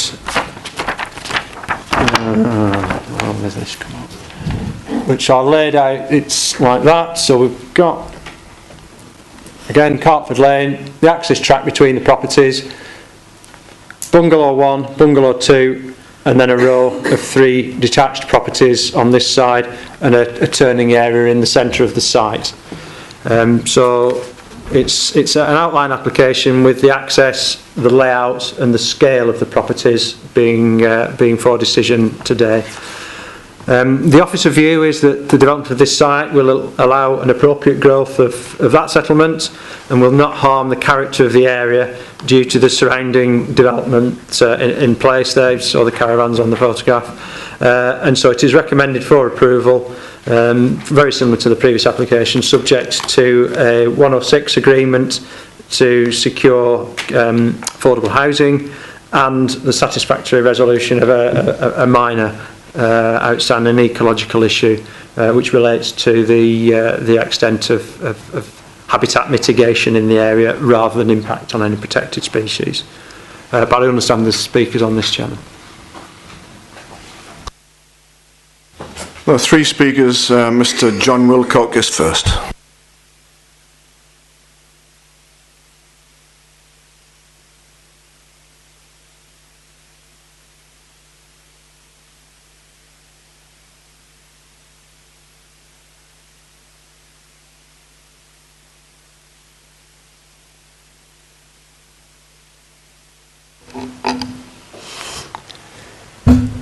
Right, good morning. I'm John Wilcock. I live at Cartford House, which is the White House to the left there. This is the access track which Andrew referred to.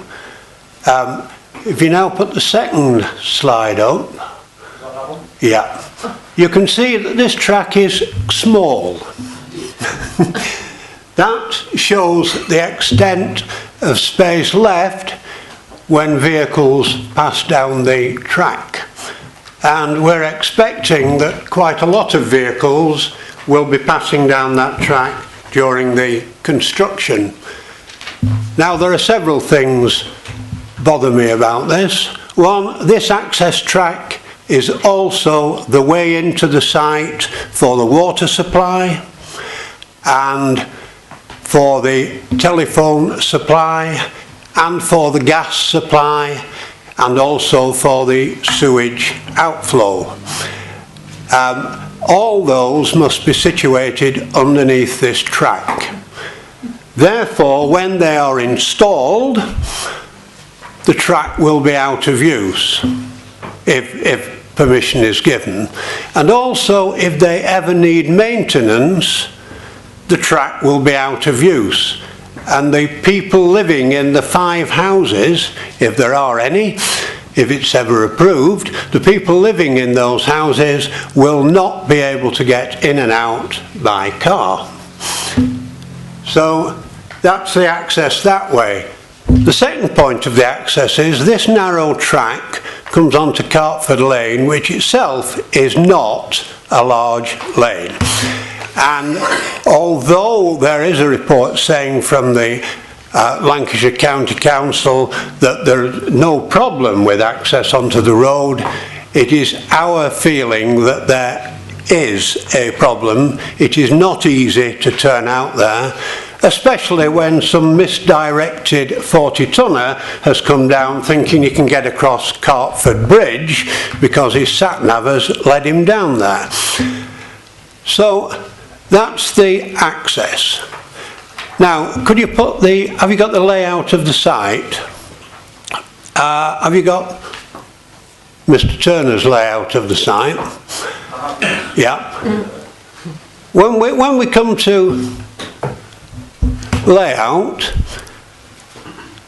then firstly, all the drawings that you've produced and that have been seen in the evidence put forward fail to show the conservatory on the back of my house, so that I am 4 metres nearer than is shown there. Can you just point out? This is your property here. That's my property. There's a 4 metre extension on the back of that, which is my conservatory, and we spend considerable time in that.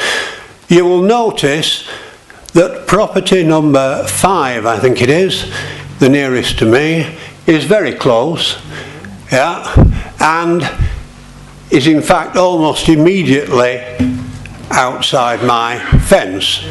Now, I wouldn't like Fyle to be adversely compared with Warrington, but I had a son who lived in Warrington, and when he wanted to build in a similar situation, he had to be 15 metres away. Now, I don't know, I think Fylde is a fine place and ought to be able to compare itself favourably with Warrington. Now, the other things about the access are that it shows a water pipe going across there. That's the old Fylde 15-inch water main, which goes through the site. There is also a transformer in the top corner of the site, and the incomer to that is 6.6 kV, which at the moment comes across and would mean its wires would be across property number 3. Now, I know that can be moved, but I also know that it has to come through land owned by Merlewood Caravan Park, and the owner of Merlewood is very much against this proposal, and getting agreement with him to move that 6.6 kV would be awkward. It will also, because the applicant told me he was going to put the 6.6 kV underground. It's also not easy to put it underground because he can't cross the water main with it. It would have to come overground until it had crossed the water main and then go underground. So we've got a 6.6 kV problem, which I feel must be resolved before we can go much further with this application. Could you sum up now, please, Mr. Wilcock? Yeah, okay. So, in summary, this application is against SP2, and everybody has got reasons for it to be against SP2, because the caravan site, all the people on the caravan site bought their caravans in the knowledge that SP2 was protecting them and protecting the view. I know view is not a planning matter, but SP2 is, and we're upsetting all those caravanners. The driveway into the site is inadequate, and permission was refused to give it and adopt this driveway some years ago. So there are also issues about the layout of the property. Thank you, Mr. Wilcock. I've been very generous in the time. Thank you. Chairman, before there's any more speakers, could you just ask Mr. Stell to actually show us on that plan which of the properties, so I can... and the conservatory location. Well, not so much that. I can understand which of the properties. Yeah, because there's a lot of... There's a lot of boxes. Yes. I just want it to be absolutely confident. I know which are hard bills and which... Right, okay.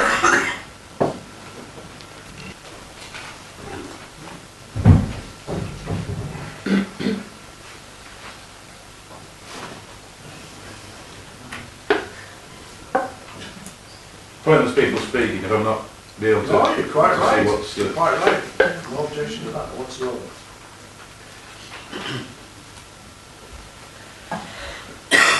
You're just being actually brought some colouring in the front. Yeah. Can everything blue? Well, yes you can. The conservatory, please. Trying for the location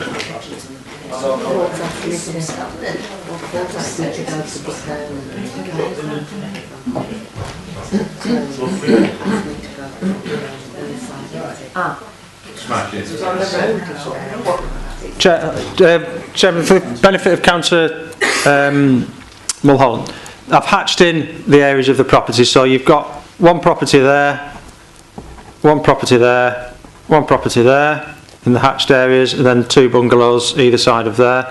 The speaker who's just spoken, that's his property here.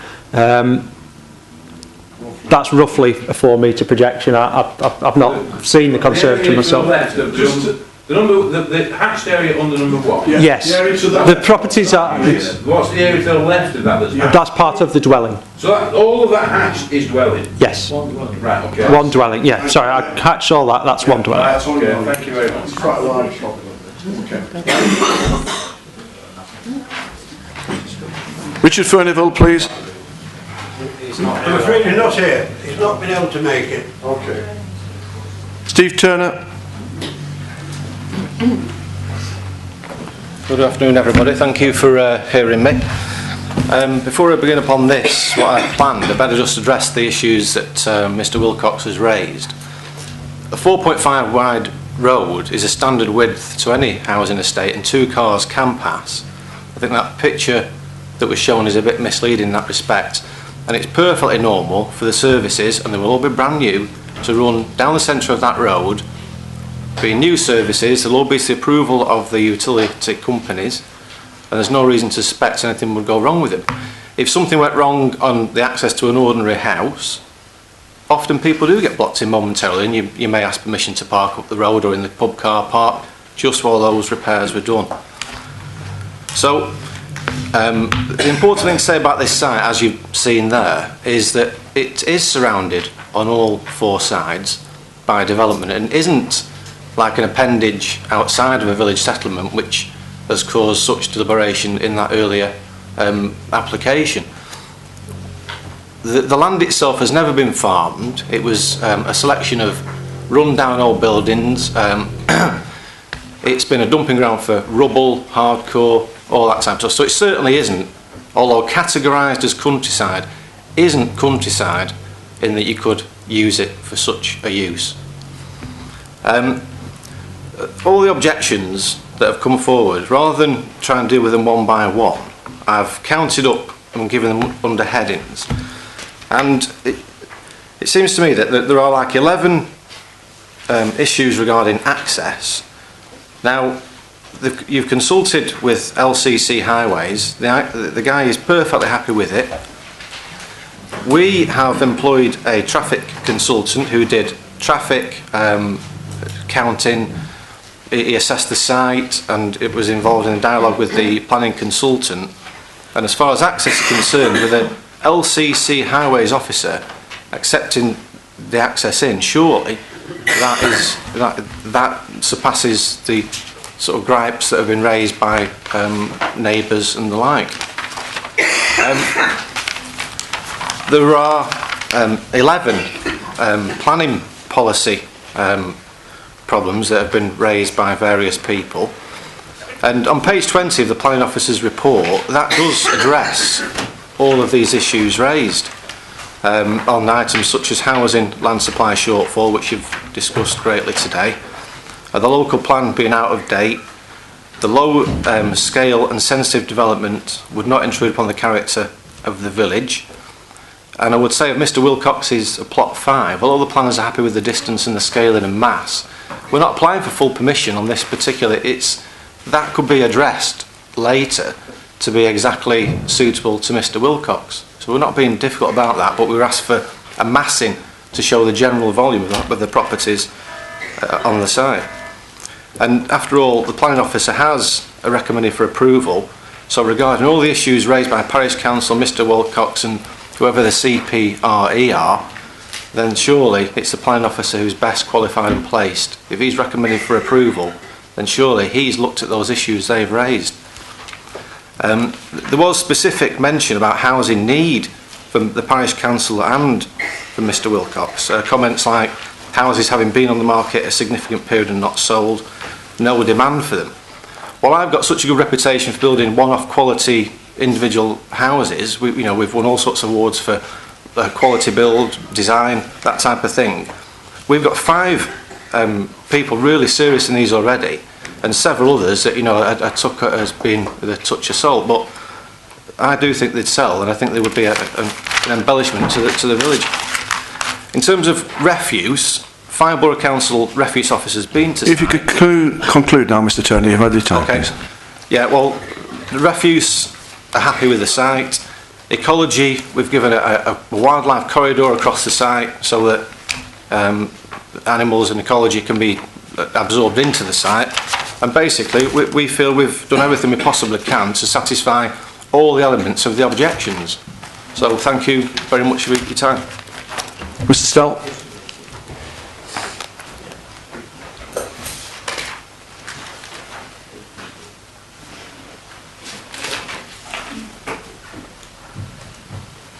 Okay, thank you, Chairman. Yeah.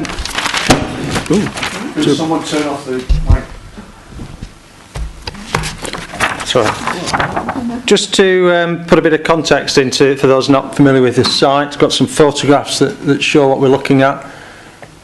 That's a view of Cartford Lane, so you can see it's a two car wide space for parking. That's a view of the entrance to the site. See Mr Wilcox, that's his driveway here.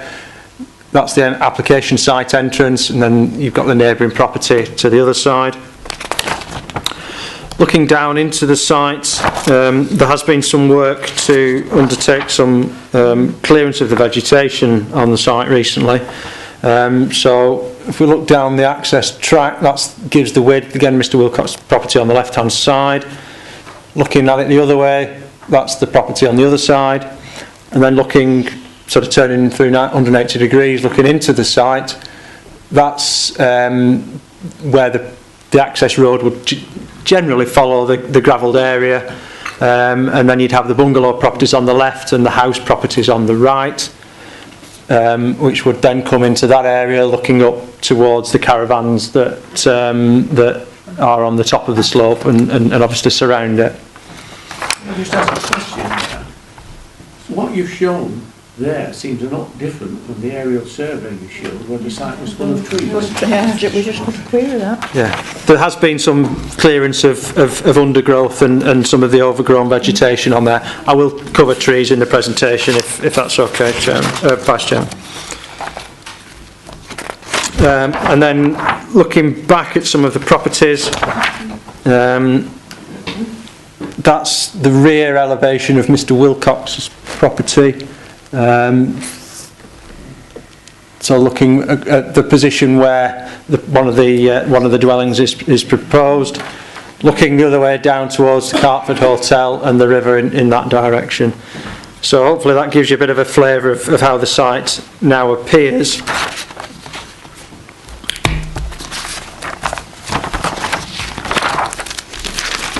Apologise for this. Before I go into the planning merits of this scheme, and perhaps if I put that up, then we can envisage what we're looking at. The site has had a planning history before of relatively recent applications. There was a scheme in 2010 for 8 dwellings on the site, which was refused on the basis of access, conflict with policy SP2, and over concerns relating to ecology.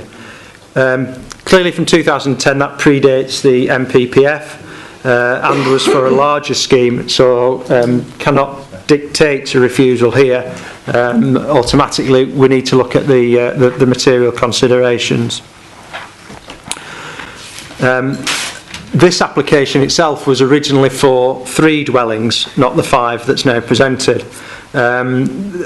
That was changed following discussions with myself, as I was concerned that the site wasn't making an effective use of the 3 dwellings, wasn't making an effective use of the site. So I had discussions with the applicant and his agent, and we've got to the position where there's this scheme for 5 dwellings now being proposed, which utilise the majority of the site and with a bit left for the ecology area, and ensure that if it is to be developed, it's developed in a comprehensive manner. Turning to the consultations that we've had, there have been letters from a number of neighbouring properties which have raised objections to the applications, as most of which you've heard this morning and as are summarised in the officer report. The CPRE have referred to the site being outside of the settlement boundary and to the site history, and have raised the concerns with the relationships to the neighbouring amenity. The parish council have raised objection as the site's outside of the settlement boundary, and they've referred to the limited width and visibility available at the access junction, and also to Cartford Lane itself being a busy road that has a number of bends that make its use dangerous. And they've asked that this application be put in front of committee and also that members visit the site. Turning to professional consultees, the Highways Authority have looked at it and raised no objection to the scheme for 3 as originally presented, and again raised no objection to the scheme for 5 dwellings. They feel that the junction is an inadequate visibility, for that number of dwellings, and that the site gives a facility for vehicles to pass on the access road and to turn within the site so it can operate safely. The ecology is an ongoing matter.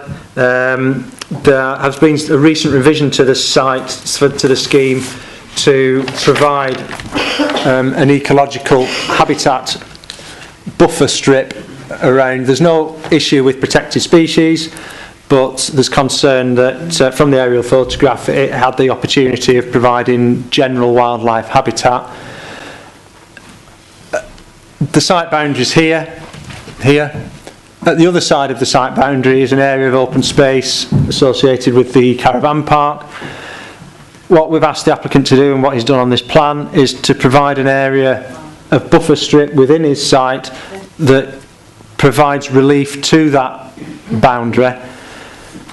That's helped by there being a row of protected trees down that side, so it allows the development to be clear of the protected trees and allow the area around the trees to function as a to connect this, to extend this the wildlife habitat that's available on the open space at the other side, and allows it to connect into the general countryside beyond, as we get down here and onto the riverbank.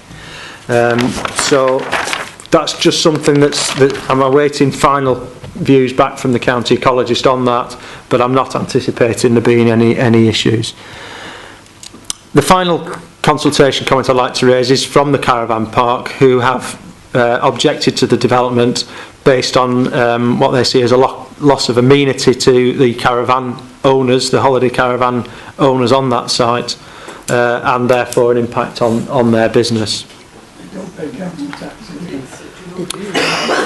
Turning to the planning issues of the scheme, which hopefully I'll be able to run through for you.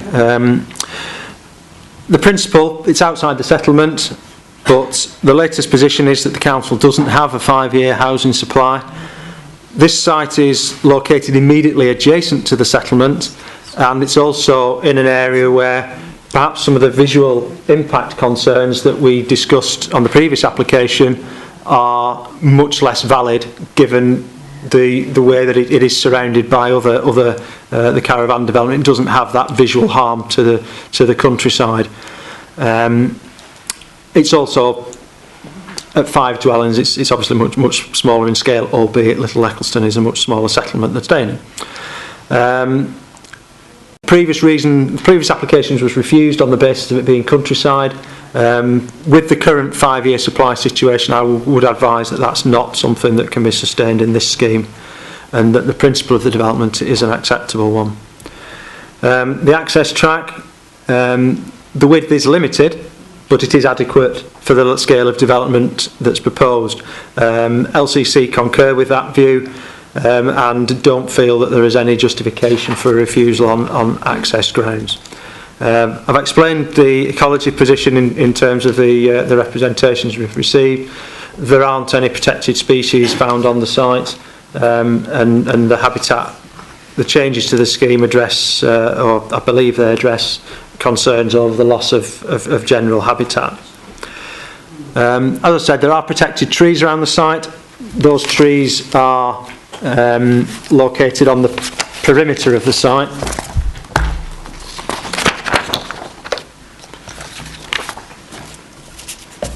Keeping it the same way around. So there's a group down that side boundary that wraps onto the bottom side of the slope, and there are 3 individually protected trees on the top of the slope between the site and the caravan site. Those trees are retained in the development, with the dwellings separated from the trees down here and on the bottom, and the trees being here, so well separated from the development there. So it's not considered that there are any justifiable grounds for resisting the development on the impact to protected trees. Finally, well, not finally, but the layout is to be considered here. The proposal makes use of the slope of the land to put bungalows at the bottom, and allow the taller dwellings, the 2-storey dwellings at the top. it does give an opportunity to provide on-site turning, provide these properties, given that the nature of the dwellings around there, the proposal is that the indicative plans are for quite modern style properties, that it's something that the developers explained to me in discussions. He's quite keen on doing something that's of an interesting design, and he'd like to use this site with the caravans on one side and the different properties on Cartford Lane on the other. It doesn't have the sort of perhaps constraints that a site in Lytham or somewhere like that might have, and it presents him with an opportunity to do a more interesting layout and an interesting design of the properties, and that's certainly something that the illustrative plans show, and no doubt that could be followed through any reserved matters application should planning permission be granted. The final aspect I wanted to talk to you about was the affordable housing. In a rural area, the scheme, the council's interim housing policy looks for affordable housing contributions for schemes that deliver 4 dwellings or more. So at 5 we're into that trigger. With the nature of the development, and the settlement location, don't believe that it's appropriate for affordable housing to be provided on site.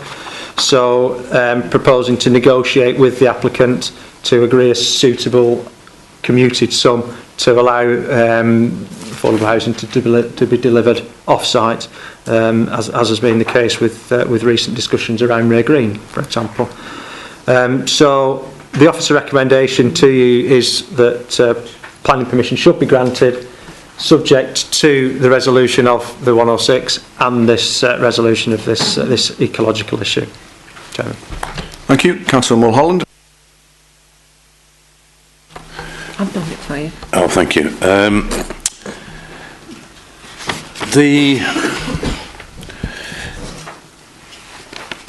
It's an outline application, isn't it? Like the officer just to confirm that, but it does say access, layout and scale. So while it might be indicative in terms of positions of the properties, I'm assuming that we're saying that these positions are acceptable. It's a little bit more than indicative. Yeah, that's correct. The layout, access, layout and scale are being applied for here. So the position of the properties, the heights of the properties are matters for approval today. Right. Well, the design of them isn't. Could you just zoom out a bit, Andrew? I just want to see the... right, thank you. Okay, so at the top part of the site, there are 2 properties, yeah? Bungalows. Yeah, they slope down. And you have hatched the areas that are going to be the bungalows, the hard build. Because they look extremely strange shapes to me. Am I right in thinking that? The shape of it is almost like a H. The first one, top left, is almost like a H with its bottom right leg cut off. I'm right in reading that, yeah.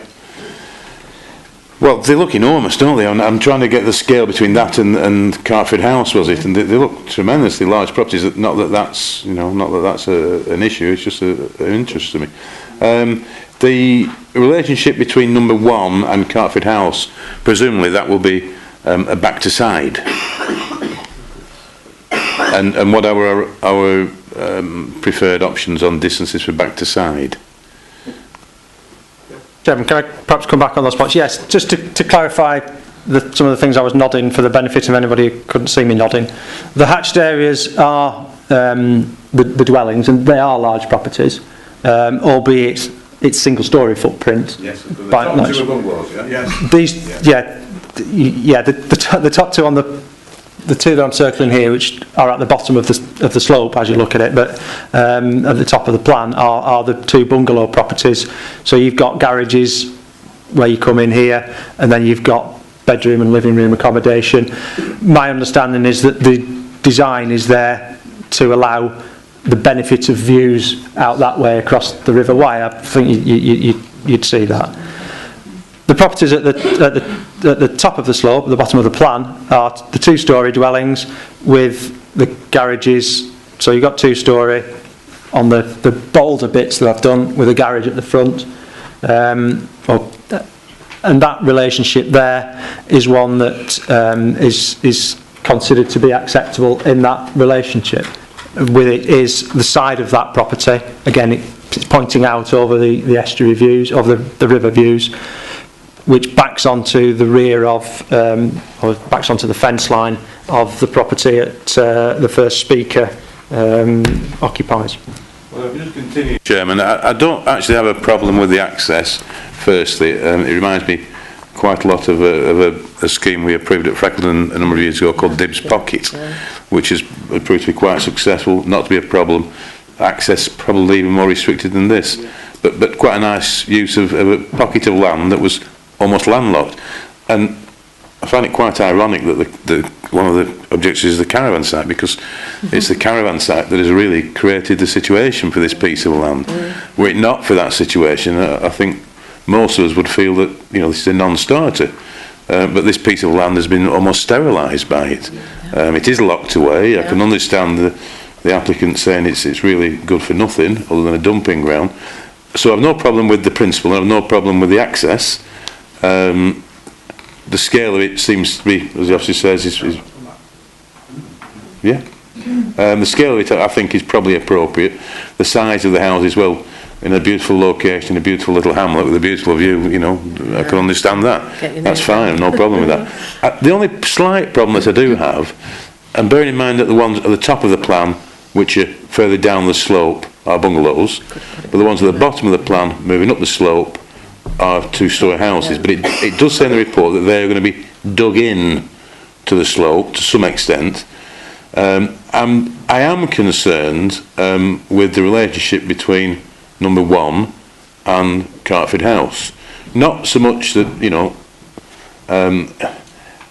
nobody's entitled to a view. We do have various guidelines that we like to follow, but back to side spacing, I realise you're saying you're happy with that. But I would hate to think that this property number 1 is of any considerable height, because it's a hell of a stretch of hard build on the left-hand side, which really completely overshadows the rear amenity space of Cartford House. Now, I know we're not applying for design, but it's outlined for siting. That is where it is. That is the size of it. And it is 2 stories. So the applicant indicated a willingness to try and please, if you will. So I'm just wondering if the officer could come back on that. I mean, you've got quite a good point there. For instance, number 3 could be tilted round, couldn't it? And number 1 could be moved down a little bit. It's almost on the boundary, by the look of it. Almost. There's very little space at the side of it. It looks like it's a very long section of hard build. I'm assuming at a later date, when they come back for detail, that we would be looking at windows and overlooking and blah blah blah. But it still means that, as I'm seeing it, there is a 2-storey element of brick wall, absolutely enormous, that's going to be directly behind and almost on the edge of the curtilage of that property. Thank you. If you explain, please. Yeah, hopefully I can add some clarity to that, because that clearly is an issue with the scheme, and it was an issue that we had as officers in discussing it with the applicant. If I'm looking at the bottom of what we've got here, this is a cross section that's been provided of these are the bungalow properties at the bottom of the slope. So whilst I've described them as bungalows, they do actually have an element of 2-storey accommodation in them, but that's been designed. So this is the existing frontage, reading from left to right. That's the front boundary with Cartford Lane, coming through the frontage property, down the slope. It's garage. So the application site then starts here. So we have the bungalows set at a height where they are single-storey against the boundary, rising up to the 2-storey. There's a bedroom element at one part of them, and then falling away again to where the trees are and the caravan site at the bottom of the slope. Looking at the top, and specifically the relationship to Cartford House, that's what we have there. So this is the rear elevation of Cartford House, its back garden, its back fence, and then you have the two-storey property, which is cut into the ground so that you get, yes, it's possibly slightly more than single-storey, but it is essentially single-storey in its scale. Now, with the scale is the bit that we're looking at today. We're not looking at the appearance or the design of the properties, that's for a later date. But what we need to be satisfied with is that relationship between something of that sort of scale in proximity to that property, given the opportunities of sinking it down into the ground to take advantage of the slope, and also in an effort, if we move back to the plan view, for the applicant to offer a measure of privacy into this rear garden area, given that the land slopes down that way, so he's got a number of holiday caravans at the top of the slope. It goes down that way. Yes, Yeah. So this, down towards the river. Yeah, that's why the river's there. So that's his attempt to try and clarify that to us, Chair. If I could just come back on that, Chairman. In principle, I don't have a problem with it, but as it's an application that does give the scale, sighting, I take an alternative view to Mr. Stell. I think to have the plan that he showed at the top in relation to Cartford House, it's showing it as a box. Presumably it will, I don't know if it's a flat roof, we don't know yet, do we, because we've not got detail. Whether that's the overall height or whether that needs to have a pitch on it, I can't tell. But it's not that far below the gutter line of the house that it's in relation to Cartford House.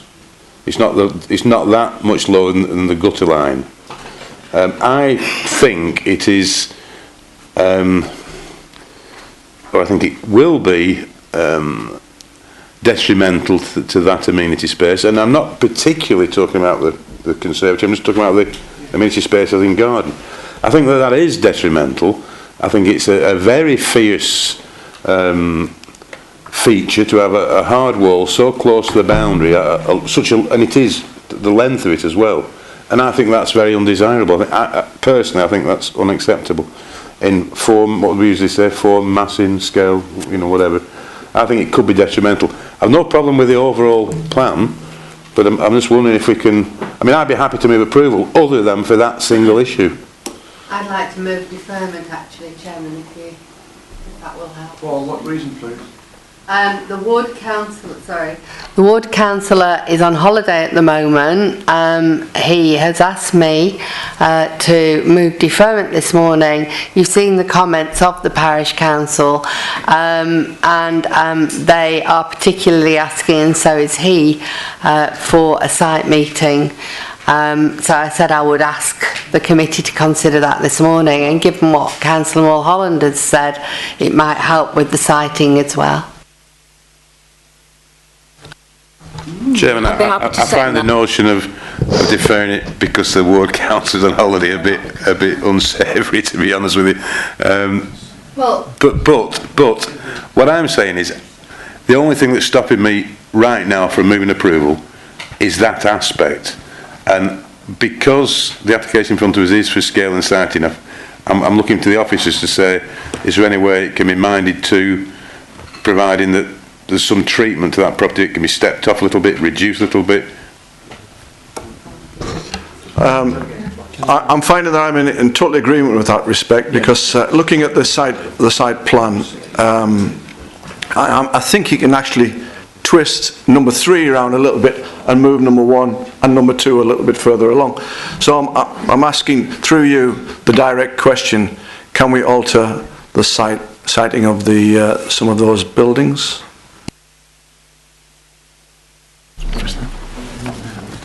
Yeah, Chairman, just to try and add, these are illustrative plans that the applicant has submitted that would show potentially the house type on that plot. So they're indicating something that has a fairly rectangular boxy form. So that's why the scale drawing that I showed you earlier, that one, follows that rectangular boxy form. But if that's the elevation that you're showing us, Andrew, it's got windows, not only windows, a balcony, it's all glass. If that's the elevation you're showing us, that will all be overlooking the amenity space of the house. If you're showing us that elevation, I don't know what you mean. The elevation I'm showing you there, through you, Chairman, is the front elevation that way. There would. Andrew, you can zoom out, can't see. I can see. You're pointing. The elevation what did I say? The elevation I'm showing you is the front elevation here, rather than the one facing. Is the side one. Indeed, that elevation would in any reserved matters would have to be blank.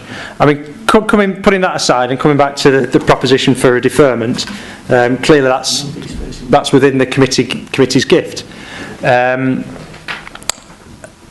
I would suggest that a preferable way would be to delegate the opportunity to approve the application to to officers, so that we can perhaps undertake the discussion on the lines of what the debate's been had today with the applicant and his agent, and perhaps see if there is, clearly the site has the opportunity to change the dwellings around.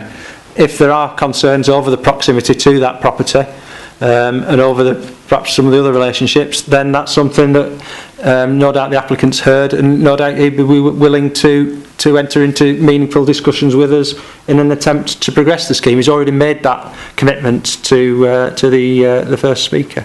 So my preference would be, rather than deferment, would be for the application to be approved as recommendation, and that being added to the list of matters for us to discuss with the applicant. What do you think of that, Councillor Mulholland? That would satisfy me, absolutely, Chairman. It satisfied me as well. I would agree with that totally. So would you propose? I would propose on that basis. I would move the approval. And I'll second. Now, I always take the deferment vote first, members.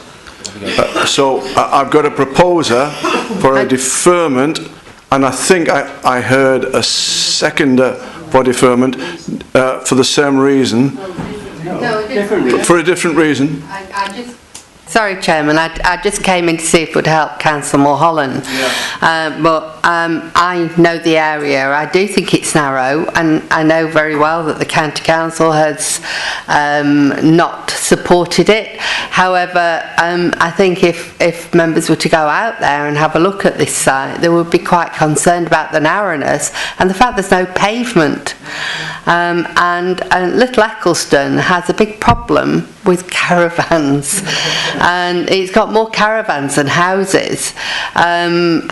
These houses will be built and there are absolutely no facilities for residents. I would say it's totally unsustainable. However, the reasons are given by the parish council are quite strong ones, I believe, and they're only asking for a deferment and a site meeting. So I just put that forward for committee to consider. Councillor Nulty, you want to speak about this? Can I just add to that, and I'm starting where the Vice Chairman started, that on that picture there's obviously a lot of trees, there's obviously a lot of TPOs. Obviously a lot of that has been cleared, but I would like a site visit to just see how these TPO'd trees, etc., fit into it. And you know, I imagine the habitats that were supposed to be preserved have now disappeared because of the clearance that's been done. But I was interested in the width of the access and how the trees fit into the site. So it's a site visit to look at the access and the trees, is that right? The access of the site and the trees? Yeah? Okay. Can I speak? Vice Chairman. Thank you. Following on from what Councillor Mulholland has said, I'm not easy in approving something where we're committing ourselves to a layout and to scale without seeing basically the elevations and the design. It's a very unusual development, And for that reason, it might end up being very, very good. But we keep getting little bits of elevations. None of these things I'm saying that we should say no to, but I think a controversial application with so much development, the front will never see any sun, the balcony's facing northeast. I think if we're going to go along with the idea of scale and massing, they can have an outline with access, and I could relax, and I think that was what Councillor Mulholland was saying. But I think if they're taking us along this line where they're wanting massing like that, for example, if they came back and split those into 2 dwellings, it'd be very difficult then for us to challenge it when it came on design. So all in all, I do feel that a site visit would be a good thing, during which time we ought to ask the applicants to produce a complete set of plans on what is an unusual development, to prove that everything that people have talked about here can really be achieved. Could I just come back and Chairman, just justify my moving approval? The officers have said that this is acceptable in terms of our policies, as is, in terms of back to side. And I could take you to my own brother's house in Newton with Scales, which has a back to side relationship with a neighbour, and he has an enormous gable side, but it is built to within, in recent years, so within our standards, is acceptable. I don't particularly like it. And being that the Carford house is not a new build in conjunction with this, being that it's existing, I prefer to be a little bit more sympathetic, but I'm absolutely confident that can be achieved. I'm absolutely confident it can be achieved. So, to me, the deferment will be unnecessary, an unnecessary imposition on the applicant.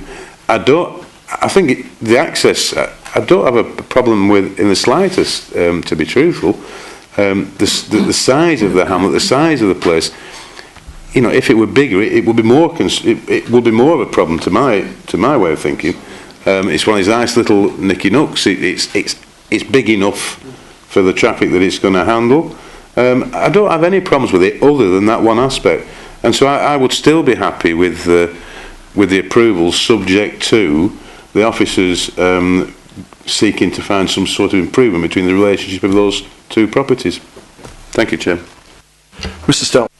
Thank you, Chairman. Just a couple of points. I don't want to prolong the debate particularly, but the photograph I've got on the screen here is one that was taken last summer, which shows the greenery on the site, which is generally grass and weeds with a few trees. The trees that are protected have not been removed, but the undergrowth and the grass and the weeds has. So whilst a view from a similar vantage point taken in winter gives a very different appearance, that tree in the middle of the screen is still there. Oops. Is that tree in the middle of the photograph? So what you aren't seeing is the bushes and things underneath them. So that does give it a different appearance. The second point I'd like to make is coming back to Councillor, the Vice Chairman's point about the not having the full design. Access is typically applied for. In this case, we asked for layout and scale to be included within the application because of the need to secure suitable ecological area, because of the proximity to the trees, and because of the relationships to the neighbouring properties. We wanted to be sure that we had information that allowed us to be sure that those planning considerations were resolved without having the applicant go to the time, trouble and expense of designing these properties down to the finest detail when he obviously doesn't have the certainty that he's likely to be able to implement or get planning permission. Councillor Fiddler. Thank you, Mr. Chairman. As a way forward, I support the recommendation made by Councillor Mulholland and seconded by yourself. I think it's the right way to approach this. I think we have a responsibility to the applicant. In terms of deferment for a site visit, I can't go along with that because I think what are you going to achieve? I think we've discussed the planning issues around the access, we've discussed the planning issues around the trees and the buffer area of greenery, and I don't think the committee would benefit in any major way from a site visit. I do support the recommendations made by Councillor Mulholland. Okay, so first of all, the deferment motion is to be looked at first. It's for deferment for a site visit to look at the access, the proximity to the trees, scaling and massing. All those in favour of a deferment, please show. All those against, please show. The deferment vote has lost. Now we'll go straight. We've got a proposer and a seconder, subject to, and it's authority to grant planning permission be delegated to the head of planning and regeneration, subject to what's there. And of course, Mr. Turner is here listening to what we've said, that some sort of movement of number 1 and number 2 and number 3 take place, so that it's a little bit further away from the existing building. Proposer and a seconder. All those in favour? Chairman, just a minute. Can we just clarify? Yeah, clarify. Just in terms of the delegation, obviously we've come forward with a recommendation which there is a slight disagreement on. Yeah. I just feel that it would be appropriate to have some member involvement in those conclusions of those discussions. So rather than it just be delegated to officers as set out on the paper, because we're dealing with this additional item, could we, if I was to suggest yourself, the Vice Chairman and the proposer, the seconder, I don't know, sorry, the seconder, sorry, yeah. So, that's fine. That's fine. Is that okay? Are you happy with that, Councillor Mulholland? Yeah, Ward Councillor. And who's the Ward Councillor, please? Sorry, Chairman, the Ward. Paul Hayhurst. You're on the committee. No. You're not going to gain anything by it. Well, we're nothing lost. I'll invite the Ward Councillor. Okay, there's nothing lost with that. All right. Did you want to add something to the debate? Yes, I do actually. Firstly, I'd just like to make the point to Trevor that ward councillors are involved, whether they're on this committee or not, because recently there's been one delegated to ward councillors and it included the 3 of us. But I'd like to also point out to this committee, I was always under the understanding that when a decision was delegated to yourself and the portfolio holder and the ward councillors, that the ward councillors would have some input in that. But in actual fact, I found out recently that all 3 ward councillors can object, and it's still down to the officer. And I just want the committee to be clear on that. You know, if everybody objects but the officer can still have the delegated power to make that decision. Just a point of clarification, Mr. Chairman. Ward councillors are obviously involved prior to the application being determined. Once, as this morning has shown, once you've had the debate and you've got a planning issue, which was addressed by Councillor Mulholland, then that is a planning issue which will be determined in a planning way. And to have a ward councillor who is not involved in planning, who's not been present and witnessed this meeting, isn't in a favourable position to give judgment on the reason why this committee has taken that view. Nevertheless, I'll invite him to look at the plans. It doesn't have to be there when we're here, and I would like to see some sort of improvement, as we've suggested. All those in favour, please show.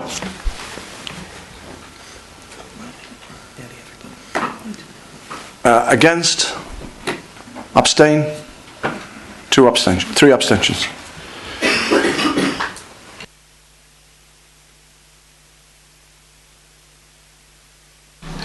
Can I ask a question, please, that came out of the debate? The officer referred to affordable housing, and he referred to our policy about 4 affordable houses, but surely there is a government policy which states that it's 10 affordable houses or less, at which you can ask for commuted sums. So am I correct in asking that? And if so, should we not be amending our policy?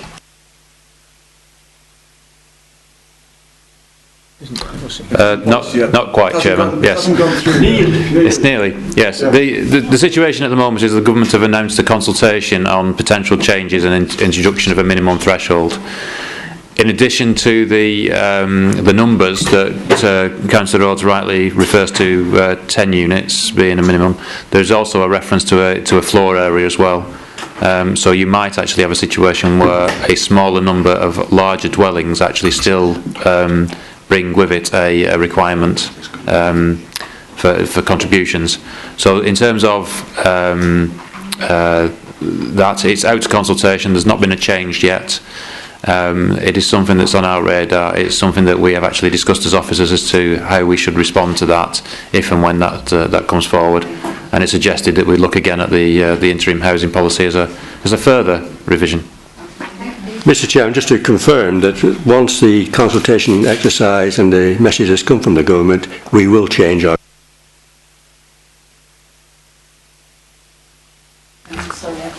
Okay, thank you. What we're on now, number 1.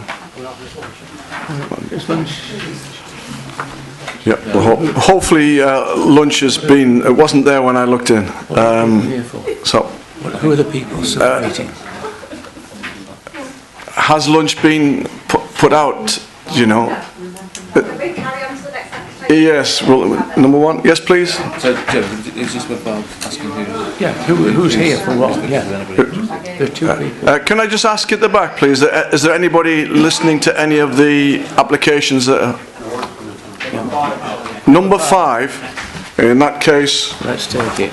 We'll deal with the Marconi site. The only problem is that that's Mr. Atherton is not here yet. You might have to wait a little bit because Mr. Atherton is not here. It's going to take a long time, is this one? Was it? I don't know.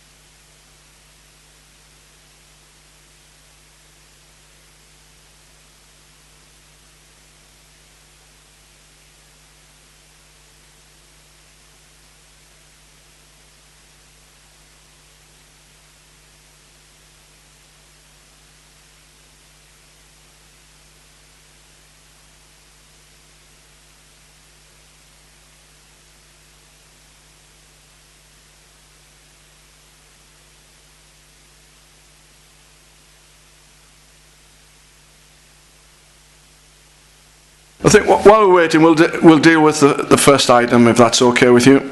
Otherwise, we'll be sitting here forever. Incidentally, we've had a little technical glitch with the lunches, so you got to get Marks and Spencer sandwiches. All right. Okay. Number 1. Thank you, Chairman. Item number 1. This relates to a site that the applicant refers to as Dowdells. It's a field alongside the motorway, the Poulton motorway branch. If you look on the plan here, this is Wheaton Village. So we're coming out of Wheaton Village over the railway, turn right, back up against the railway, and then the road snakes round towards Staining. So it's an area of land that's agricultural land, but is subject to this application, which is largely retrospective, for it to be used for a mixture of agriculture and equestrian use, with those activities having been taking place for perhaps up to about 2 years or so now. The development involved is principally some stable buildings, and this is the best photograph I have, but it is from last summer. So this is taken from the road, from Mythock Road. So the applicant's using the site for stabling, so they've got 2 timber stables here. What we see over here is a shipping container which provides a storage facility for hay, which is partially surrounded by a timber fence, which is the grey fence that you can see, and then there is another fence which is the unstained fence that you see in front of it to form a sort of a larger compound. Looking at it in other views, the stables themselves are timber construction, so pictures again. So you're seeing it's a timber stable like that. The shipping container and fence. Ooh. Yeah, look like that. So we've got the shipping container and this partial fence coming up to it. Looking like that.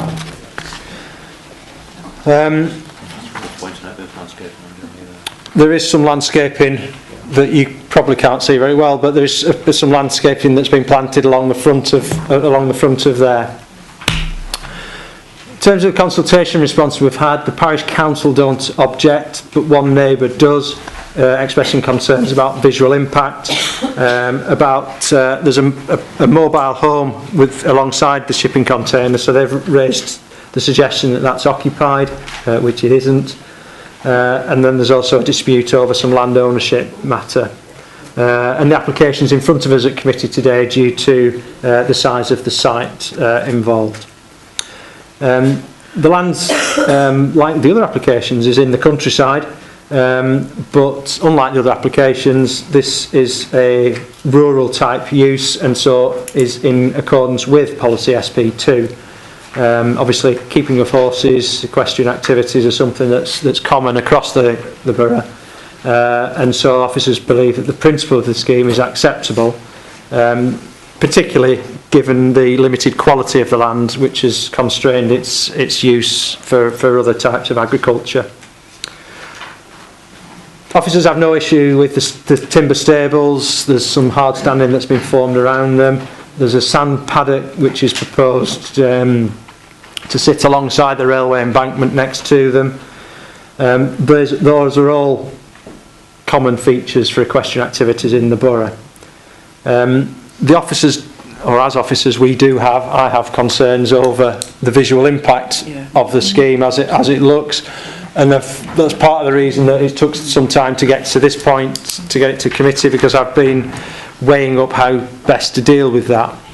The solution come up with is to require that the timber fence on the outside is removed and that is replaced to complete the gap, if you will, around the inner compound to surround the compound, to surround the shipping container. And I understand from the Vice Chairman who visited this morning that those works have been done. The intention of that is to compress the storage activities on site against the railway embankment, and therefore reduce the as the landscaping becomes more established, to reduce the visual impact of this development. The mobile home does remain on site. Having been inside it on a number of occasions, it is definitely not being occupied. And I've set up a system where the enforcement officer is going to visit that site on a regular rolling basis to confirm that hasn't changed. As a mobile home just sat on the land, it's not development, it doesn't need planning permission, but it's obviously something that's there and something that we need to keep an eye on. So the officer recommendation in front of you is to approve the scheme subject to conditions that require these works to be done, the landscaping to be done, and the site to be used as a private equestrian facility. Chairman. So can we have somebody move approval? 3 words. Walsingham Meadows Farm. I'm very pleased with the officers saying that they've set up a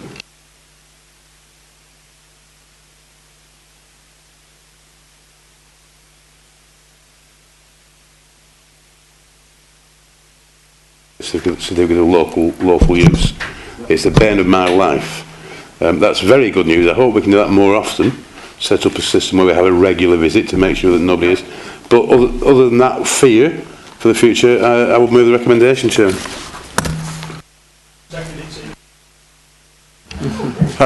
Anyone to speak against?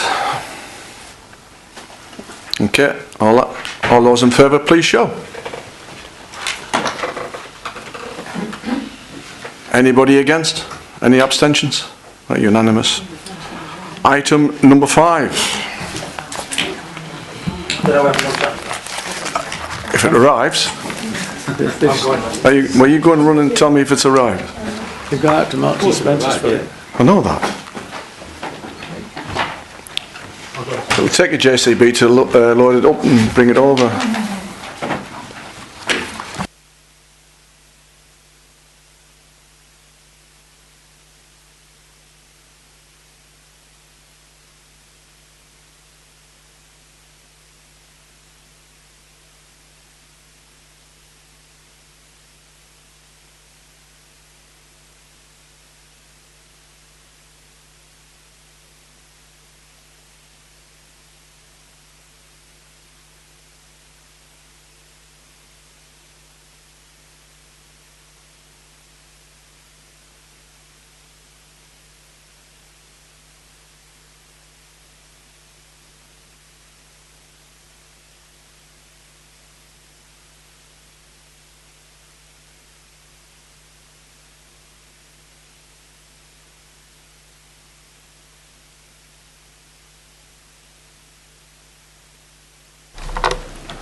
An application at the former GEC Marconi site in Wharton, Lytham Road along the main frontage, Mill Lane to the west, housing development to the north, Pool Stream and Rydal Avenue to the east, and British Aerospace buildings to the south.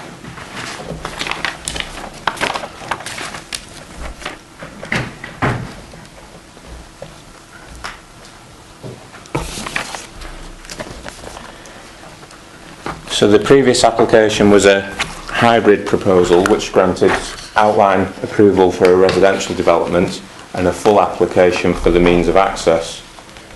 The current application is reserved matters for the approval of appearance, landscaping, layout and scale. It's for 254 dwellings and it includes a mix of 2, 3 and 4 bed houses over 2, 2.5 and 3 stories.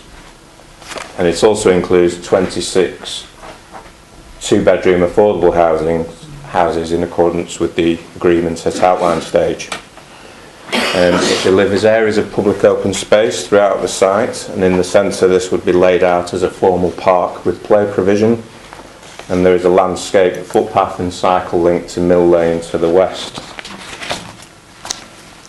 So the principle of the residential development was accepted with the granting of the outline application, which also approved the access road.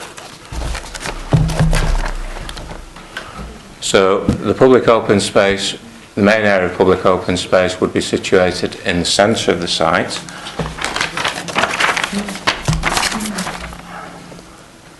This has changed since the last meeting of Planning Committee. You can see the comparison here. This was the original area of open space. 4 houses to the north have been omitted, so that's increased the area of proposed public open space, which now amounts to 1,186 square metres in the centre of the site.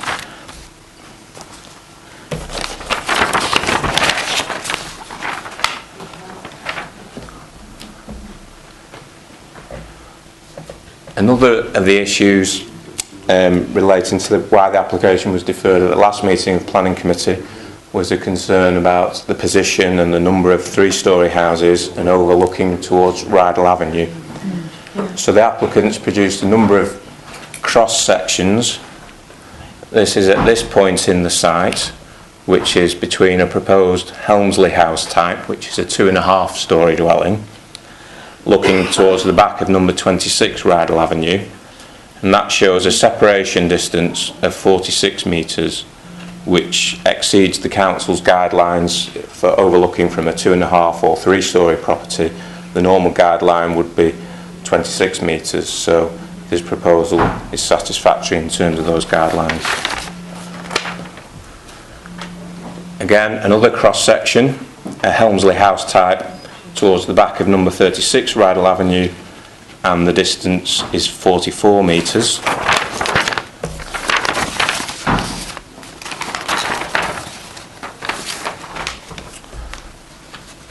And at this point within the development, between a Forley House type, which is a 3-storey dwelling, and the back of number 48 Rydal Avenue, the separation distance is 51 metres.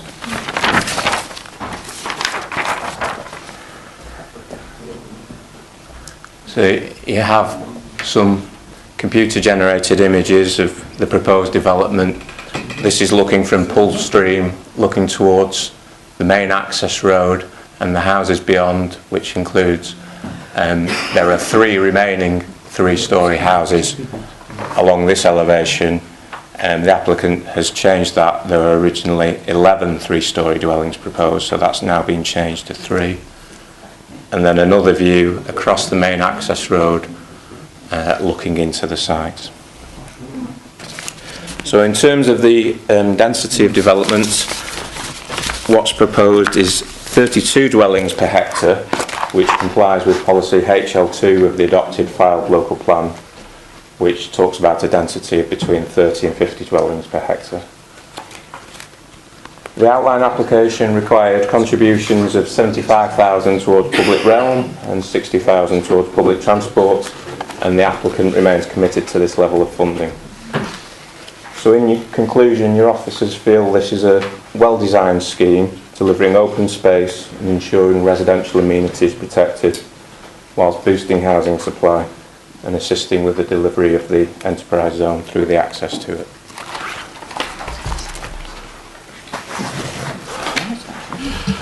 Okay, well, I'll speak first and Councillor Brickles will come in.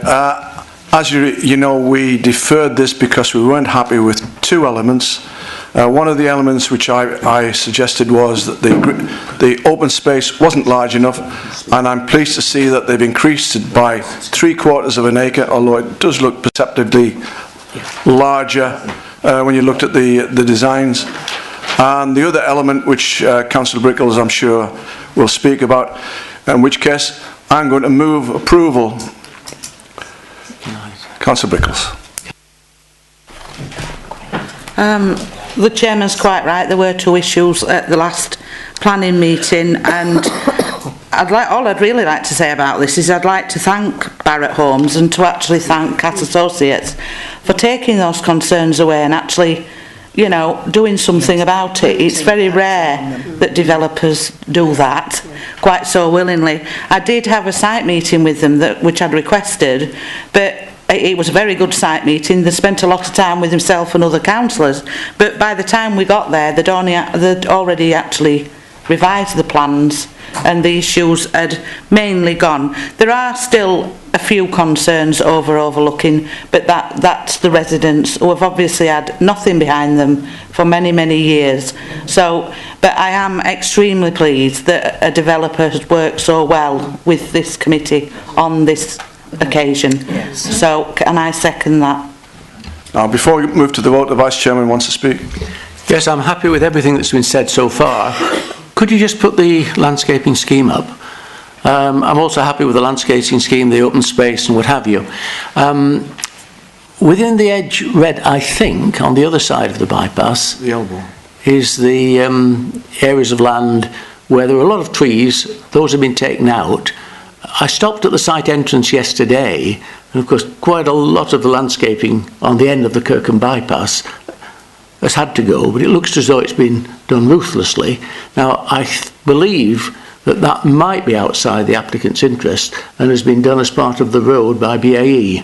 But first of all, the question really is, what is happening with regard to the landscaping around the entrance, which I think really does need beefing up.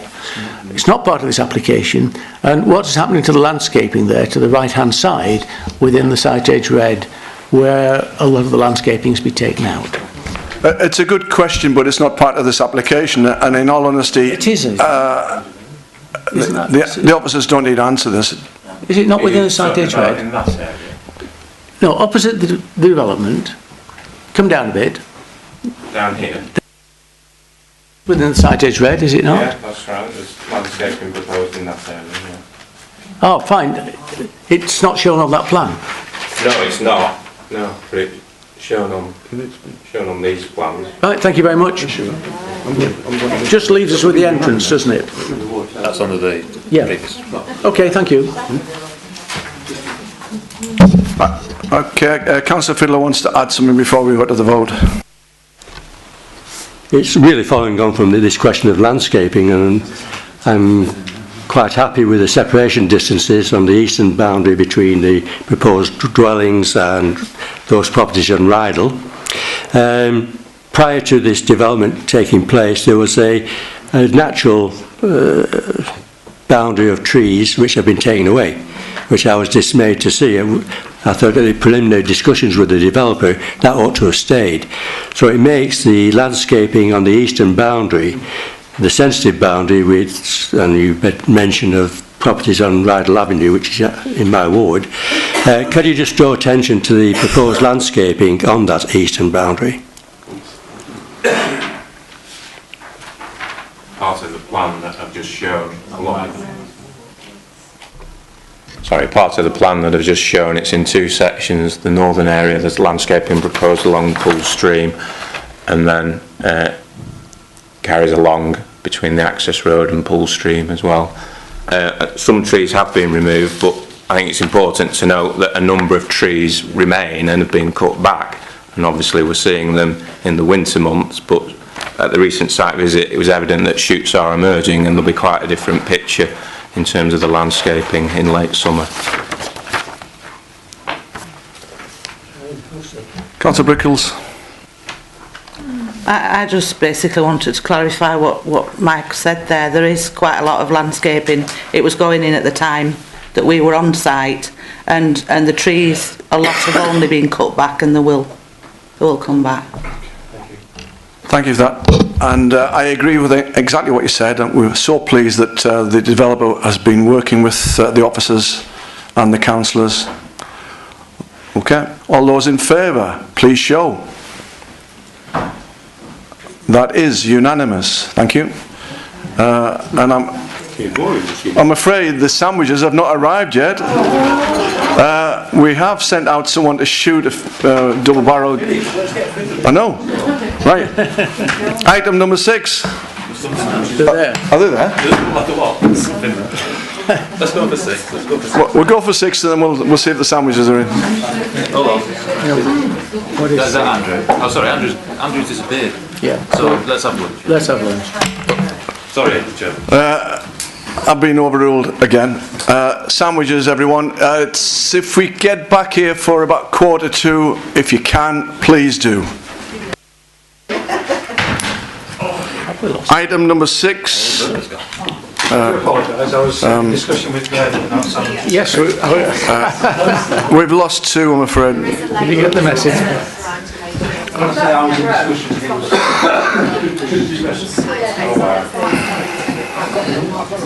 know I should have Well, Councillor Redcliffe and Councillor Wilder are not back yet. Page 85.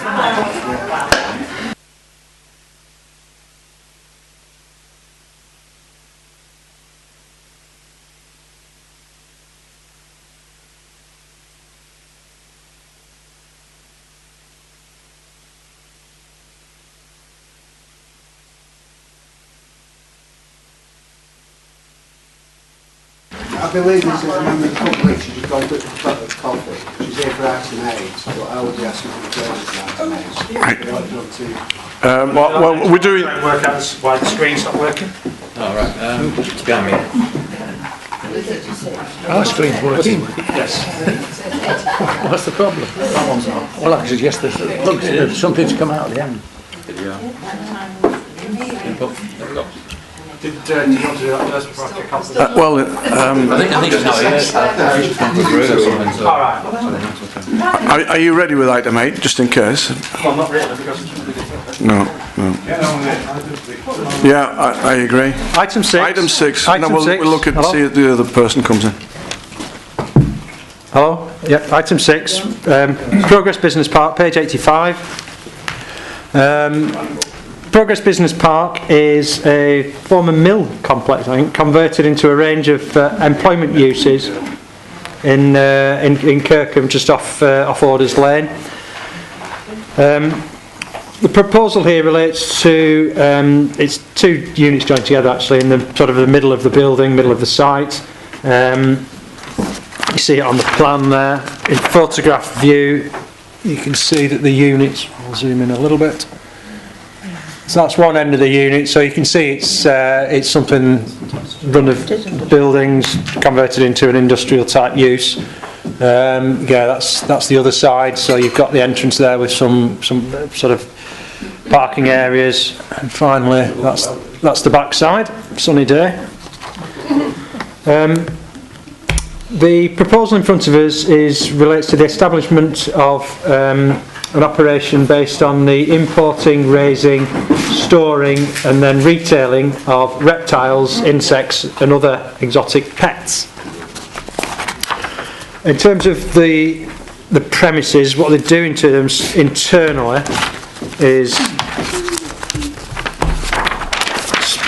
splitting the use. There's a small first floor office and breeding area.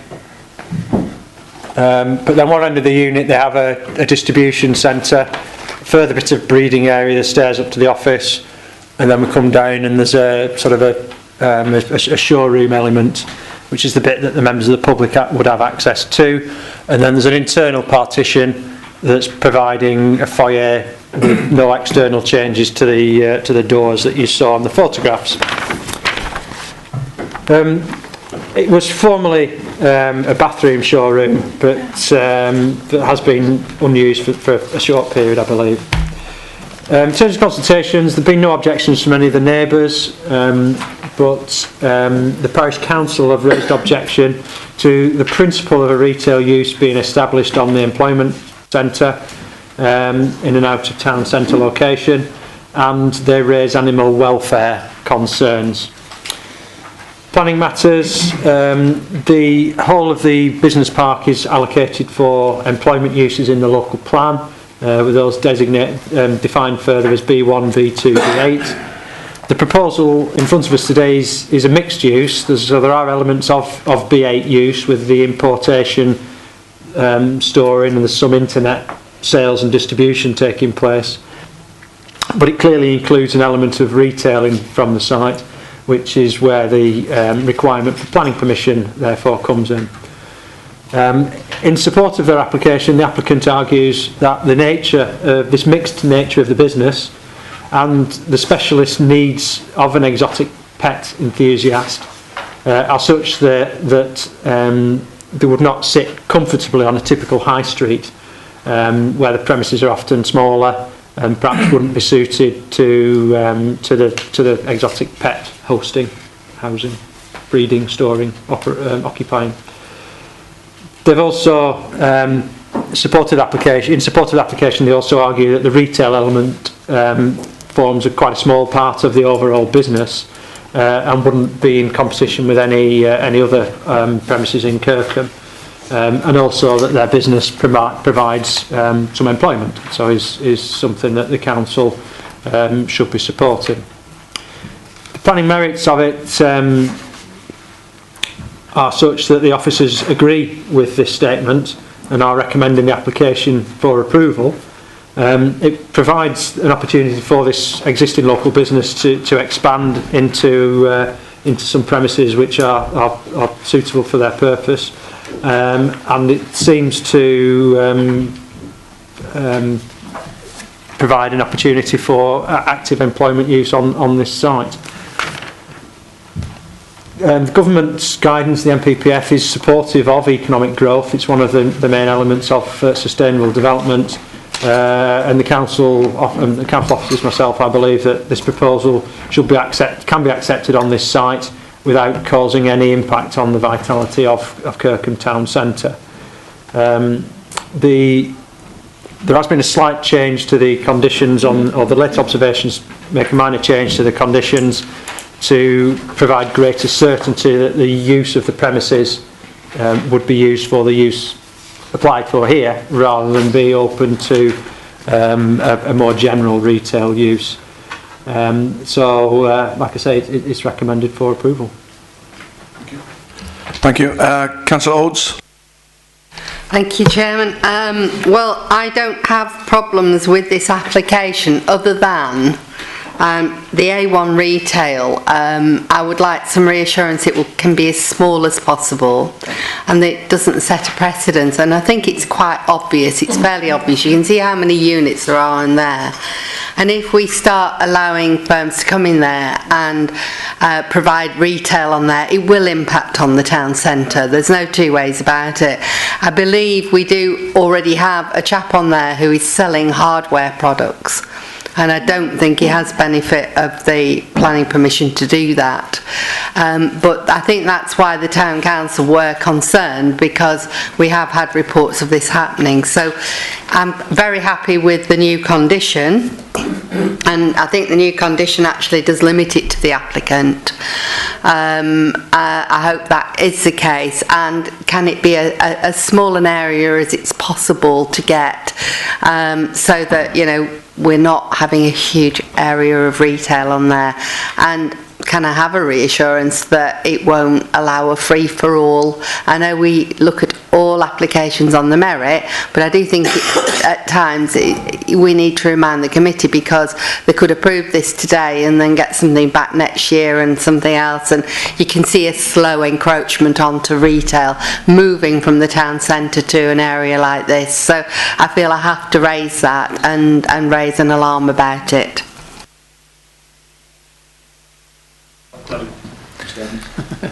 Thank you, Chairman. Yeah, I think we share Councillor Rhodes' concerns about the potential for the impact on the centre, and that's why we've looked at this application very carefully. The conditions there are ones which it makes it clear that the reason for the imposition of that condition is because of the potential for impact if it was an open A1 retail use there.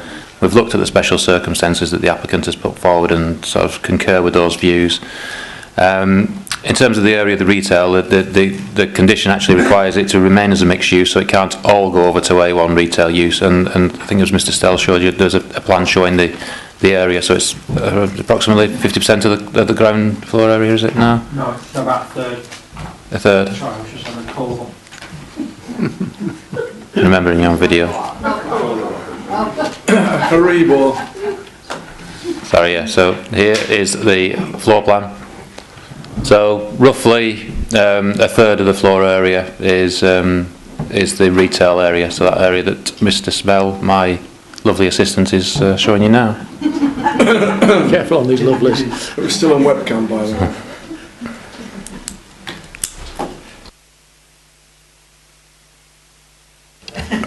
Are you asking for enforcement, Councillor Odes, as well? I'm just asking for an assurance, really, that we will keep an eye on it. I think if we can get the name of the unit that's selling hardware products, we will be asking for enforcement. But it's just reassurance I want. As I say, I have no problem with this particular business. Just want assurance it's not going to spread into other areas. Yeah, through you, Chairman. Yeah, I've heard what Councillor Rhodes said, and I'm sure that's something that I will be looking into outside of this meeting. Councillor Mulholland. Thank you, Chairman. If it reassures any members that this application reminds me very much of an establishment that I go to, which is in Wyre at Poulton, called the Big Blue Warehouse, and that's fish, mainly marine fish and you know, the sort of other creatures and the wobbly bits and the jelly bits that go with it. A marine type? Yeah. For what do they call them?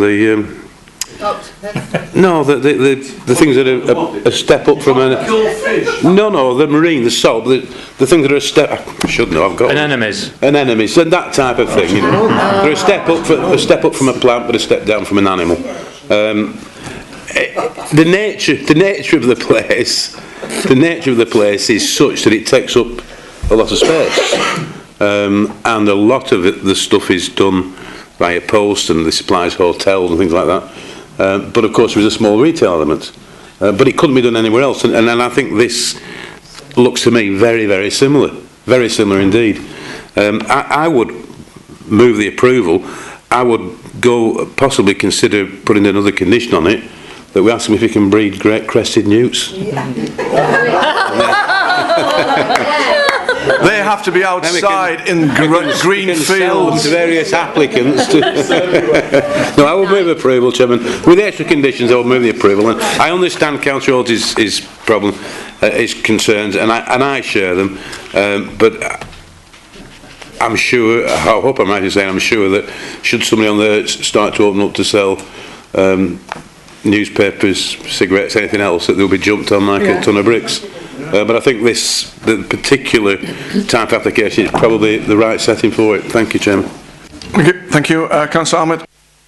And just questions really. The fish, that's fine, or the anemones, that's great. This also goes as far as exotic pets. So in terms of what's going to be bred, and I don't know how far this goes in terms of the animal welfare or where it comes to us, but noise, smell, disposal of dead, disease management, security in terms of theft or escape. I mean, we don't want things running around unless they're great newts, of course, which would be great. But how does that all fall under this? Because it is a remote area, so how's that controlled? Yeah, through you, Chairman. Quite simply, it isn't controlled by ourselves, but it is controlled by the environmental protection team at the council, who deal with the retail sales pet shop licence aspect, and also the more exotic animals and importing animals. You need a licence from DEFRA, so they're involved as well. The applicants in this they're in this business already, so I'm led to believe they are well respected in the field. So you know, they're fully up to speed with all that side of things. But once we through you, Chair, once we're given the licence for this, which I'll second this. I think it's good, but just once we've given the licence for exotic pets, that you know, we're not up to elephants, are we?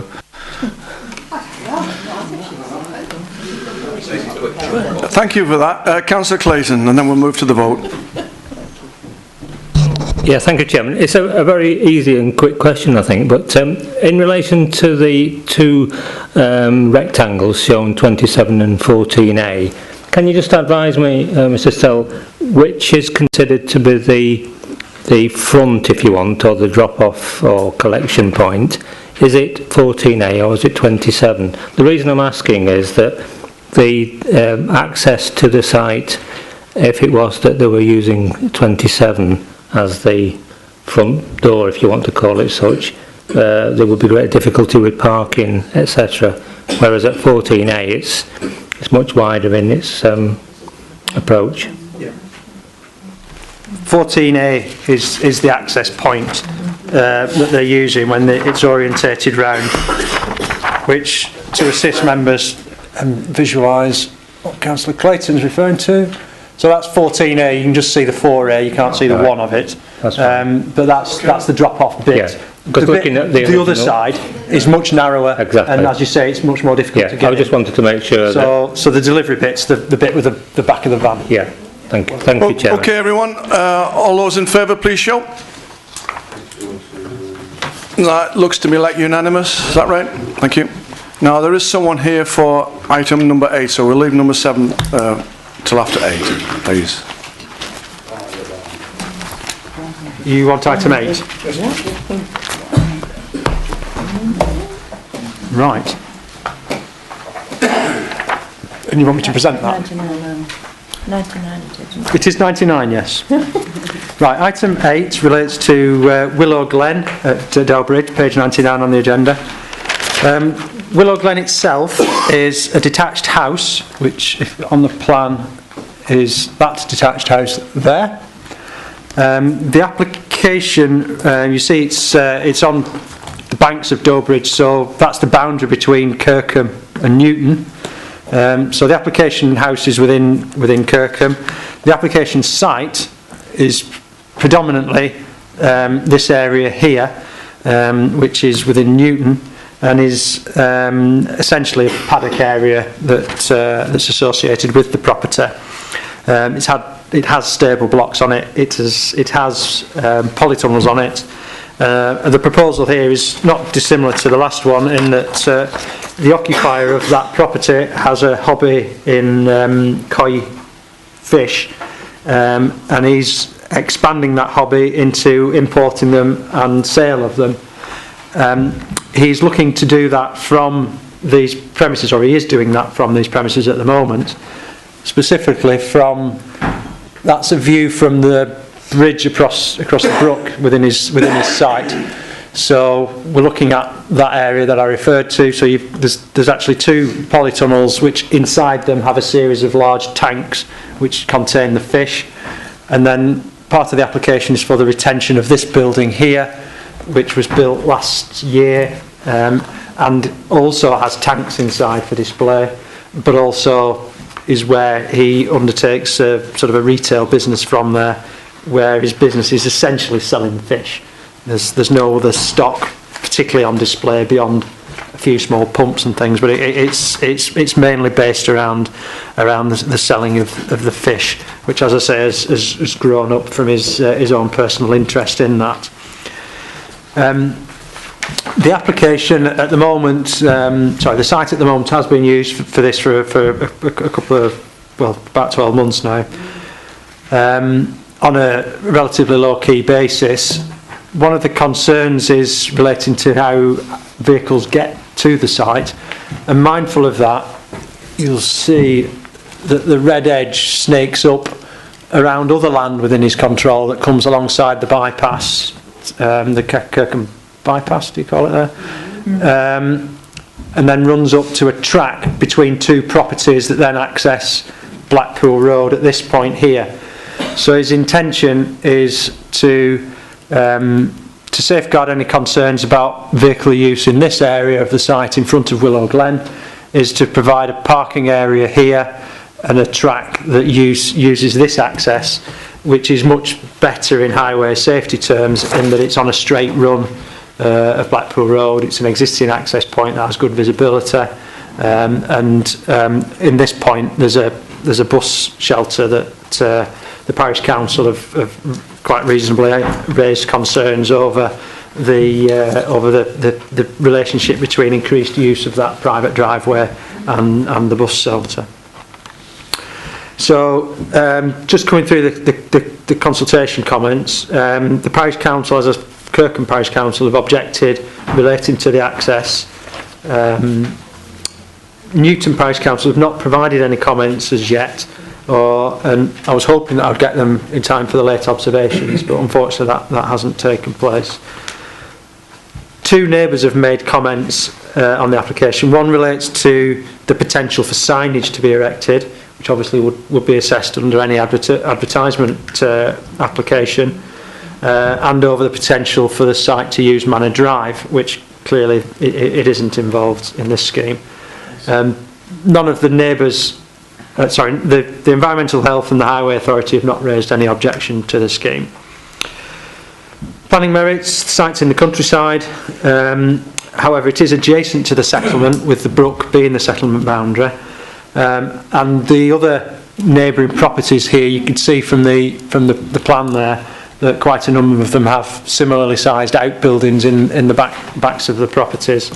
So I don't feel that the erection of the building, which from the photograph is clad in green crinkly tin, and the use of polytunnels are all typical rural features, so don't feel that there's any visual impact. You don't see it from the bypass. Obviously there's an issue with the use of the sites for retailing, but not dissimilar to the last application, the scale of retailing that's being taken at the site is very limited.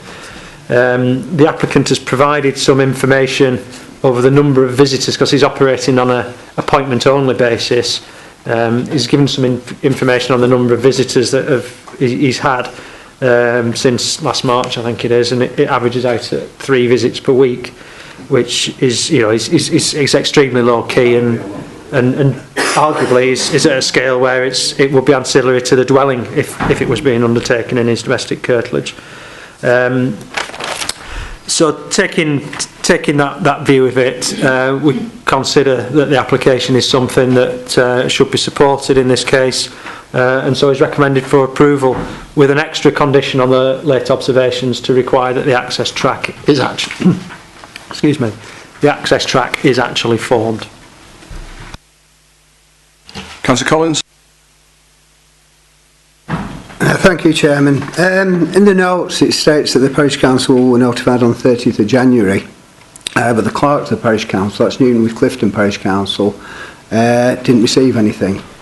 This only came to light in March, about the 14th or 15th of March, when it says in the notes a further consultation has been sent. It hasn't come before the Newton with Clifton Parish Council. They meet tomorrow night, and I propose that this item be deferred in order to get the comments from the Parish Council. I know one Parish Council has emailed me expressing some concerns.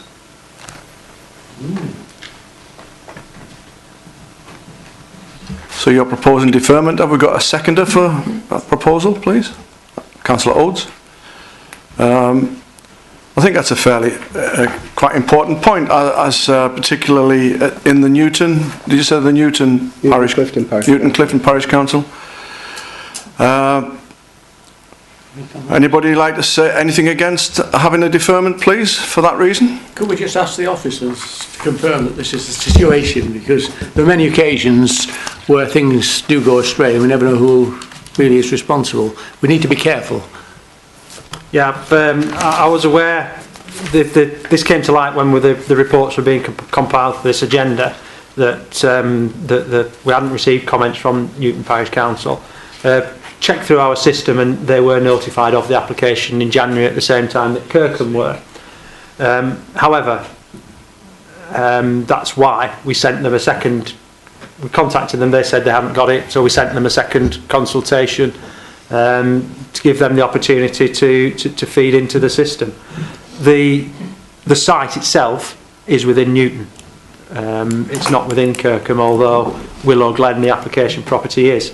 Whether there was a situation that the application address being a Kirkham address, it was received and it was thought not to be anything to do with Newton, I don't know. That's obviously not what the clerk's told Councillor Collins, but I don't know the situation. But I can assure you that our records indicate that the Parish Council were notified.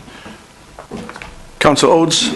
Can I say I go to the Newton and Clifton Parish Council meetings, and this definitely was not at their last meeting.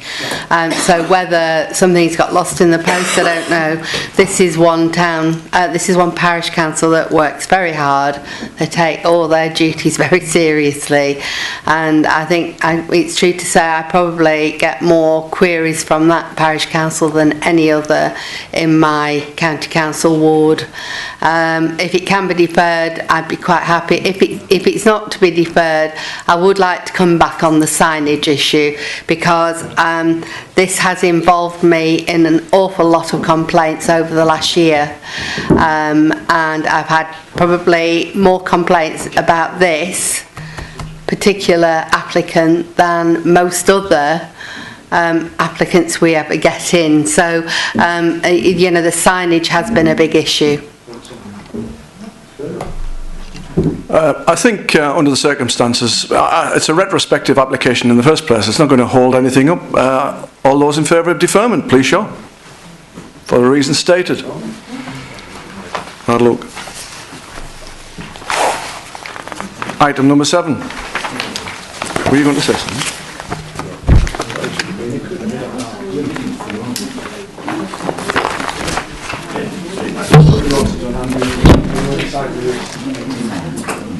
We're having dinner, lunch and tea next.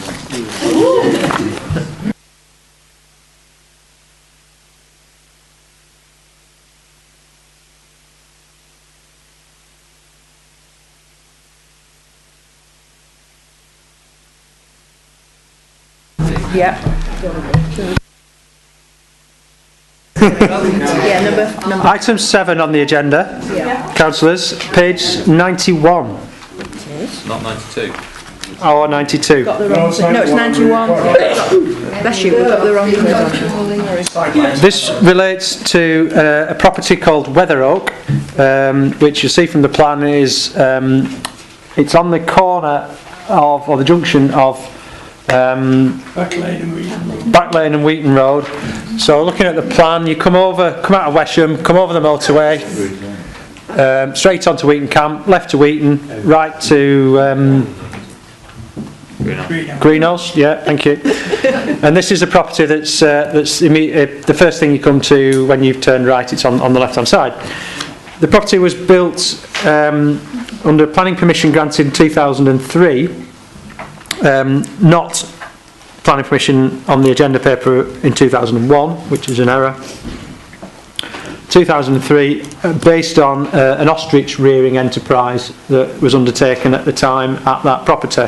Therefore, it has an agricultural tie attached to it.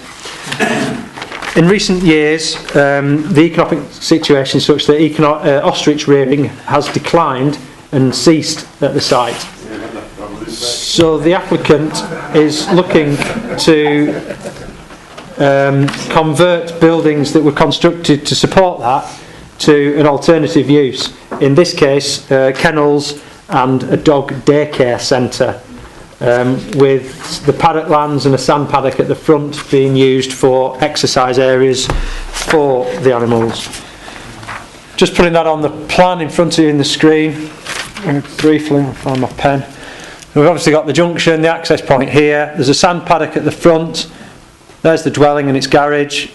The idea is to convert a block-built building here to use as the stables, and then use the land going down the back for exercise.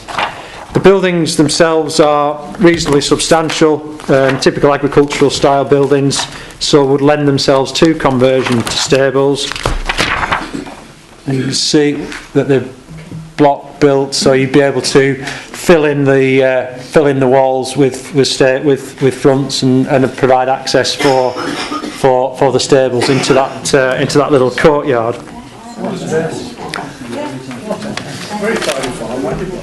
I'll take the picture off. Kennels. Kennels, I meant, not stables. Oh, it says 4 horses. Yeah, there's another one. Get another colour. They were I think they had some private horses there. In Frenton, we keep our ostriches in kennels, you see. So the application, Mr. Chairman, the application relates to the change of use of the buildings, the physical works associated with their conversion to facilitate the kennel use, and also to remove the agricultural tie, but replace it with one that would relate to the kennel operation being undertaken rather than an agricultural use, because kennels aren't agriculture. The Parish Council have objected to the application. They've expressed concerns over the proximity of the junction to the access to the site to the junction. We've also had comments from a neighbour who objects to who raises concerns over the noise that could be generated by the site. Dealing with that first, the buildings are located and the scheme is designed so that I hesitate to show it, but I'll put it up again. The building on site would be designed so it faces away from the neighbour, so the front faces the applicant's property, with the neighbour at the back where there wouldn't be any openings to allow escape of sound. The applicants also submitted a noise report which refers to the background noise levels in the area being dominated more than in other rural areas by the presence of and proximity of the M55 motorway. So that concludes that there wouldn't be any harm caused or statutory nuisance being caused by by noise being suffered in the nearest property, which is this one here, which is around 45-50 metres away. So the Council's environmental health officers agree with the results of that, and they don't raise any objection to the scheme, given that the kennelling is limited to 15 dogs, and they will be able to impose in a licence that's required controls over the times and duration that these animals can be exercised externally, in an attempt to provide further control over that. Moving on to the Parish Council's concerns about access, I have a better picture of that, which is one that I didn't take, which indicates that's from Google Earth, from the junction, so the access to the property is here. looking the other way, back at the junction, this is the access point here, and that's the junction there. So you can see that the access itself, probably see better from there, that the access itself is of a reasonable standard. The gates are set far enough back so that cars can pull clear of the road to get onto the site. The Highway Authority has not raised any objections to the application, and so I'd recommend to committee that there aren't any supportable issues relating to highway safety or the proximity of the site to that junction. That brings us back to the planning merits of it in the countryside. Kennels are seen as a rural use. Dogs need space to be exercised, and kennels are found in various rural locations around the borough. This has suitable buildings to be converted to a kennel's use. It has suitable exercise space away from neighbouring properties, as we've heard. So I feel that it is somewhere that's suitable for that type of activities to be undertaken. Finally, the agricultural tie condition. The MPPF introduced a change in policies, whereas previously properties to be justified in rural areas had to have an agricultural justification. The guidance now refers to them being used for a rural use. So, taking that the kennelling is such a rural use, it is appropriate for the condition to be modified to relate to a rural use like kennelling, and therefore that's proposed on the agenda papers, and tying all that together, the application is recommended for approval. Councillor Pounder. Thank you, Nick. Right, all those in favour, please show. That's the way to do it. All those against? Abstentions? That's been approved. Now, before you all throw in the towel and run off, we do have a number of other things to go over. You'll notice that, first of all, page 105, a list of appeals. I don't intend going over that, but there is a very, very important item at the end, which will be planning code, which we really, really need to look at carefully.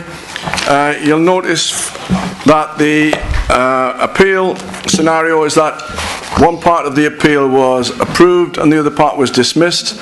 I don't think I need to tell you how to suck eggs. The garage was approved and the rest of it was dismissed, so we'll ignore that. The next thing is extremely important, the planning code. And the planning code on page 109, which I'm sure you've all had a chance to look at, we've been trying to get this through for a number of months. I know there are two planning codes there, one of which has got draft all the way through and the other hasn't. The recommendation, quite straightforward, is for, and I'll read it out, recommend to the audit committee that it recommends that the council adopt the revised member officer protocol for planning as set out with this report to replace the existing protocol as part 5.2 of its constitution. Now, I'd just like to mention one little aspect which isn't covered here, which I find quite important. And I do know that certain people have excuses every so often, and that is a site visit. This morning there were 8 people out of the 16 who turned up. I do know there are at least one, possibly 2 people here could not attend because of either illness or because things had taken place. However, unfortunately I have to say this, that each time a site visit is recommended, in other words, if we have a deferment for a site visit, quite often only about 60 or 70% actually turn up. One of the big ones was the Newton one, which basically I think everyone was there. But I do think in some local authorities it's mandatory that the continuation of the application takes place with those people present who've actually attended the site visit. So I did raise this on Monday, and I do believe that you've got something? No. It hasn't been done anything about, but it's there. And the council, do you want to say something? I personally can't attend site visits because I have grandchildren. I have to get to nursery, and as of this morning I have to go to Wharton, and then I have to get from Wharton, and by the time I've dropped the children off it's time to get here. You just can't get to site visits. I've always in the past, before I had these responsibilities, tried to attend site meetings, and knowing that I couldn't go to the site meeting, I've been out to the site by myself, and that is another thing that I do because I do take it very seriously. If you're going to have site meetings, I think you've got to look at the time that you have the site meetings, because if you're going to put them on the morning of committee, I know several people just can't make it because of other commitments. So I can't put family commitments behind the planning site visits, and therefore, you know, you perhaps need to look at whether you need to rearrange the date and times of your site meetings. I do understand the point you're making, and I would urge any councillor that can't actually get to the site meeting to go out on site. I know I always have done, and I know Councillor Cummings-Miller, Councillor Chew's mother used to go to every single planning application site prior to committee. I can't claim I do that, but the more contentious ones I do tend to go and have a look at. So before you make that mandatory, I think really you know, you need to look into it in more detail. Councillor Oates, I've raised that for the sake that I had to do that, because it's been going on for a number of times. But do you mind, members, if I just shelve that for the time being and push that to one side and look at the recommendation first of all that's in front of you, because it's more important actually to clarify the situation. Is there anything in there that you personally object to? Councillor Ahmed. Just 3 questions, please, for clarification. Questions for clarification, please. 2.1, instructions to officers may only be given through a council or committee resolution. Can you just clarify what instructions means? For example, this morning in the way back, I mentioned that I'd seen something and I wouldn't mind an officer having a look at it. Is that me giving an instruction? And if that, does that now stop? Yeah. Would you like to carry on with your... Question 2 is on 2.9 about gifting, and this is standard practice within business, I understand that, but in terms of a local area like this where we're also people as well as councillors and also business people, it gets a little bit blurred. So if you're offered a proms ticket, you're offered something to St George's, you're offered, are all these declarable items now that the persons that given them to you should declare an interest on any form of gifting? And number 3, on 6.4, members should avoid organising support for or against any planning application and avoid lobbying other members. Well, by principle, in our own wards, many of us would get involved in a group or body or organise a meeting against some planning that may happen in that ward. So now, are we now saying that we mustn't do that, or we shouldn't be involved in it? Chairman, can I take those 3 questions in order? The first one, 2.1, instructions may only be given through a council or committee resolution, etc. The example that Councillor Ahmed mentions, I would not regard as an instruction. What 2.1 is aimed at is the position, and it doesn't necessarily happen here, but it's to make sure it doesn't, the position where a councillor will purport to give an instruction to an officer to do something in relation to a planning application or otherwise. That is something that shouldn't happen. I don't think it does happen. So can you clarify that again? Well, you will take this application to the planning committee on such and such a date. You will use your delegated authority to reach such and such a decision on such and such a planning application. Can I just state that certainly sometimes councillors do ask for a particular application to come before the DM, and I think I've only ever asked for one to come before the DM committee, and I had to put down very carefully the reasons why I wanted it to come to the DM committee. I know it doesn't state that in there, but this is sort of covering the issue. The other two issues, 2.9, that reflects the council's members' code of conduct. So this doesn't introduce a new requirement through the planning code. It simply reflects the general members' code of conduct. So there's no scope to change anything. This just draws attention to the existing provisions in there. And moving on to 6.4, which is about lobbying. It is important in planning, dealing with planning applications as a decision maker, that members do distinguish between the two roles that they have as a ward councillor and as a member of the decision making body. If a member of the Development Management Committee was involved in mobilising support for or opposition to an application, that would compromise their ability, and certainly the ability to be seen as a neutral, impartial decision maker, or part of a neutral, impartial decision making body. So in a circumstance where a member feels that his or her serving his or her constituents and representing their point of view is the overriding thing to do, and that they cannot remain impartial, then that's fine, but they oughtn't to be part of the decision-making body on that application.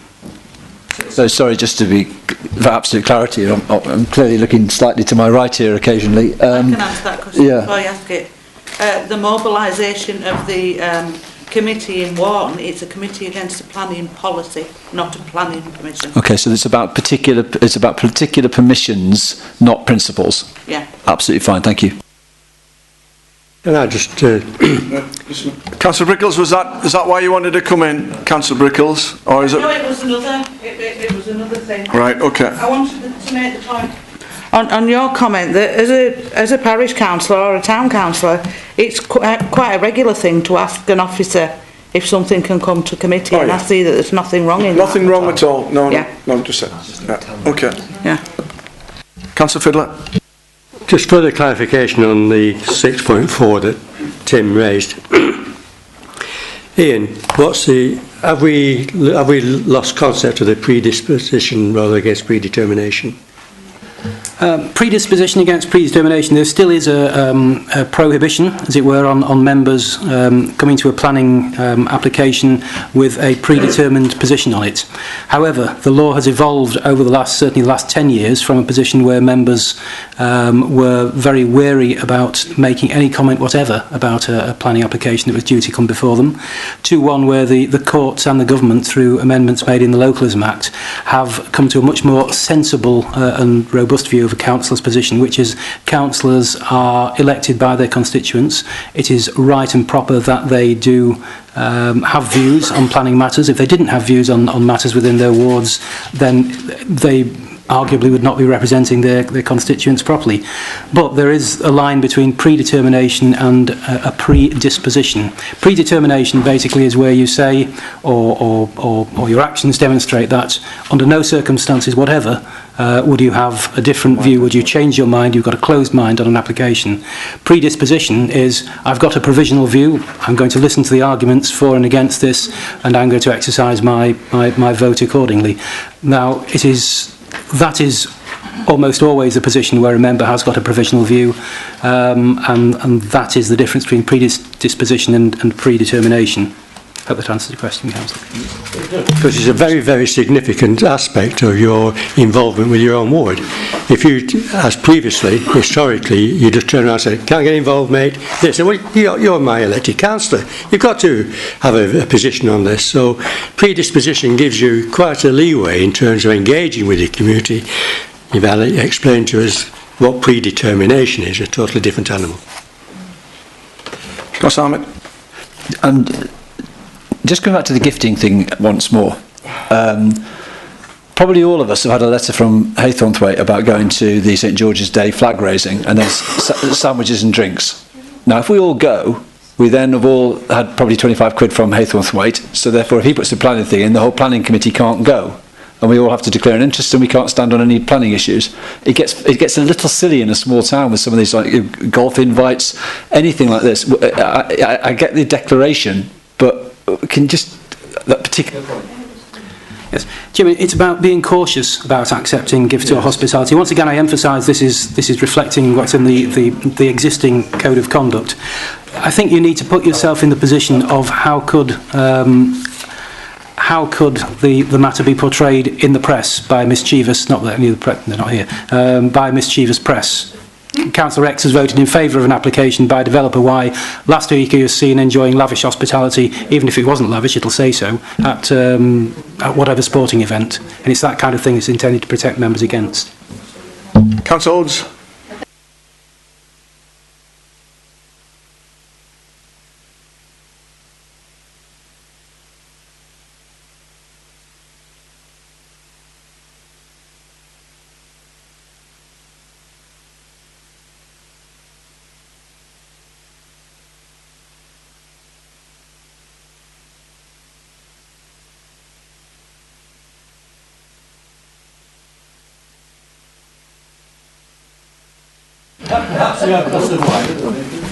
Okay, members. Is there anything that you find contentious, or do you need to dwell on this for foreseeable future, or do you think it's right it goes to the audit committee again? May I suggest that if you do find anything that you're not sure about, to ask Mr. Curtis what's the meaning of this. It doesn't have to be done today. It will. I don't know when the audit committee is next meeting. I happen to be on the audit committee, and I'll be looking at this again and asking the same sort of questions. But I think really, as a code, it's got some good points in it that really need to be looked at carefully by everyone in the DM and the substitutes as well. May I just raise a point regarding 10.7. At the briefing, we looked at this one where, before you take a view, contrary to the officer's decision, normally, you've got to retire. We felt it was better because there are circumstances where something's come to us, maybe from a parish council, where it's clear it's either yes or no. So if we put the word "not normally take a decision" contrary to the officer's recommendation without adjourning, then we're not going to get hauled over the coals by anybody for acting sensibly. So the word "normally" after the word "not" on 10.7. Normal. I think Mr. Curtis felt was prudent. Yeah, I think we all agreed on that. Yeah, can I just ask that a copy of that be brought to every planning meeting in future? The code of... Before you come to a meeting, you don't think something is going to be refused against officer advice. And I think it would be a good idea for the proposer to have sight of that, to remind them of what... I agree entirely. It will be part of my portfolio that's underneath me here, and when if it's approved by the audit committee, then obviously the draft will be taken out and we will get a decent copy. Yeah, Councillor Fiddler? Just to...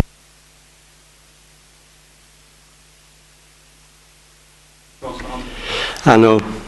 Is that better? It's only for the webcam. That concludes the business of today, and can I just take this opportunity to thank you, Mr. Chairman, for the conduct and the way you have conducted the business today. Thank you. And can I just say that... No, we haven't, but that's the official business over with, because there is something which has got to be dealt with as a matter of courtesy. We'll turn this off then, it's not official. I don't know how it does turn off, but I can do it. Are you dealing with it? Yes, I do. Hopefully it doesn't take too long, but it does need to be addressed. No, it's separate item. It's the Westfield Nurseries situation as regards 106. Just take it off the wall, Andrew, and put it on the bottom, or turn it downwards.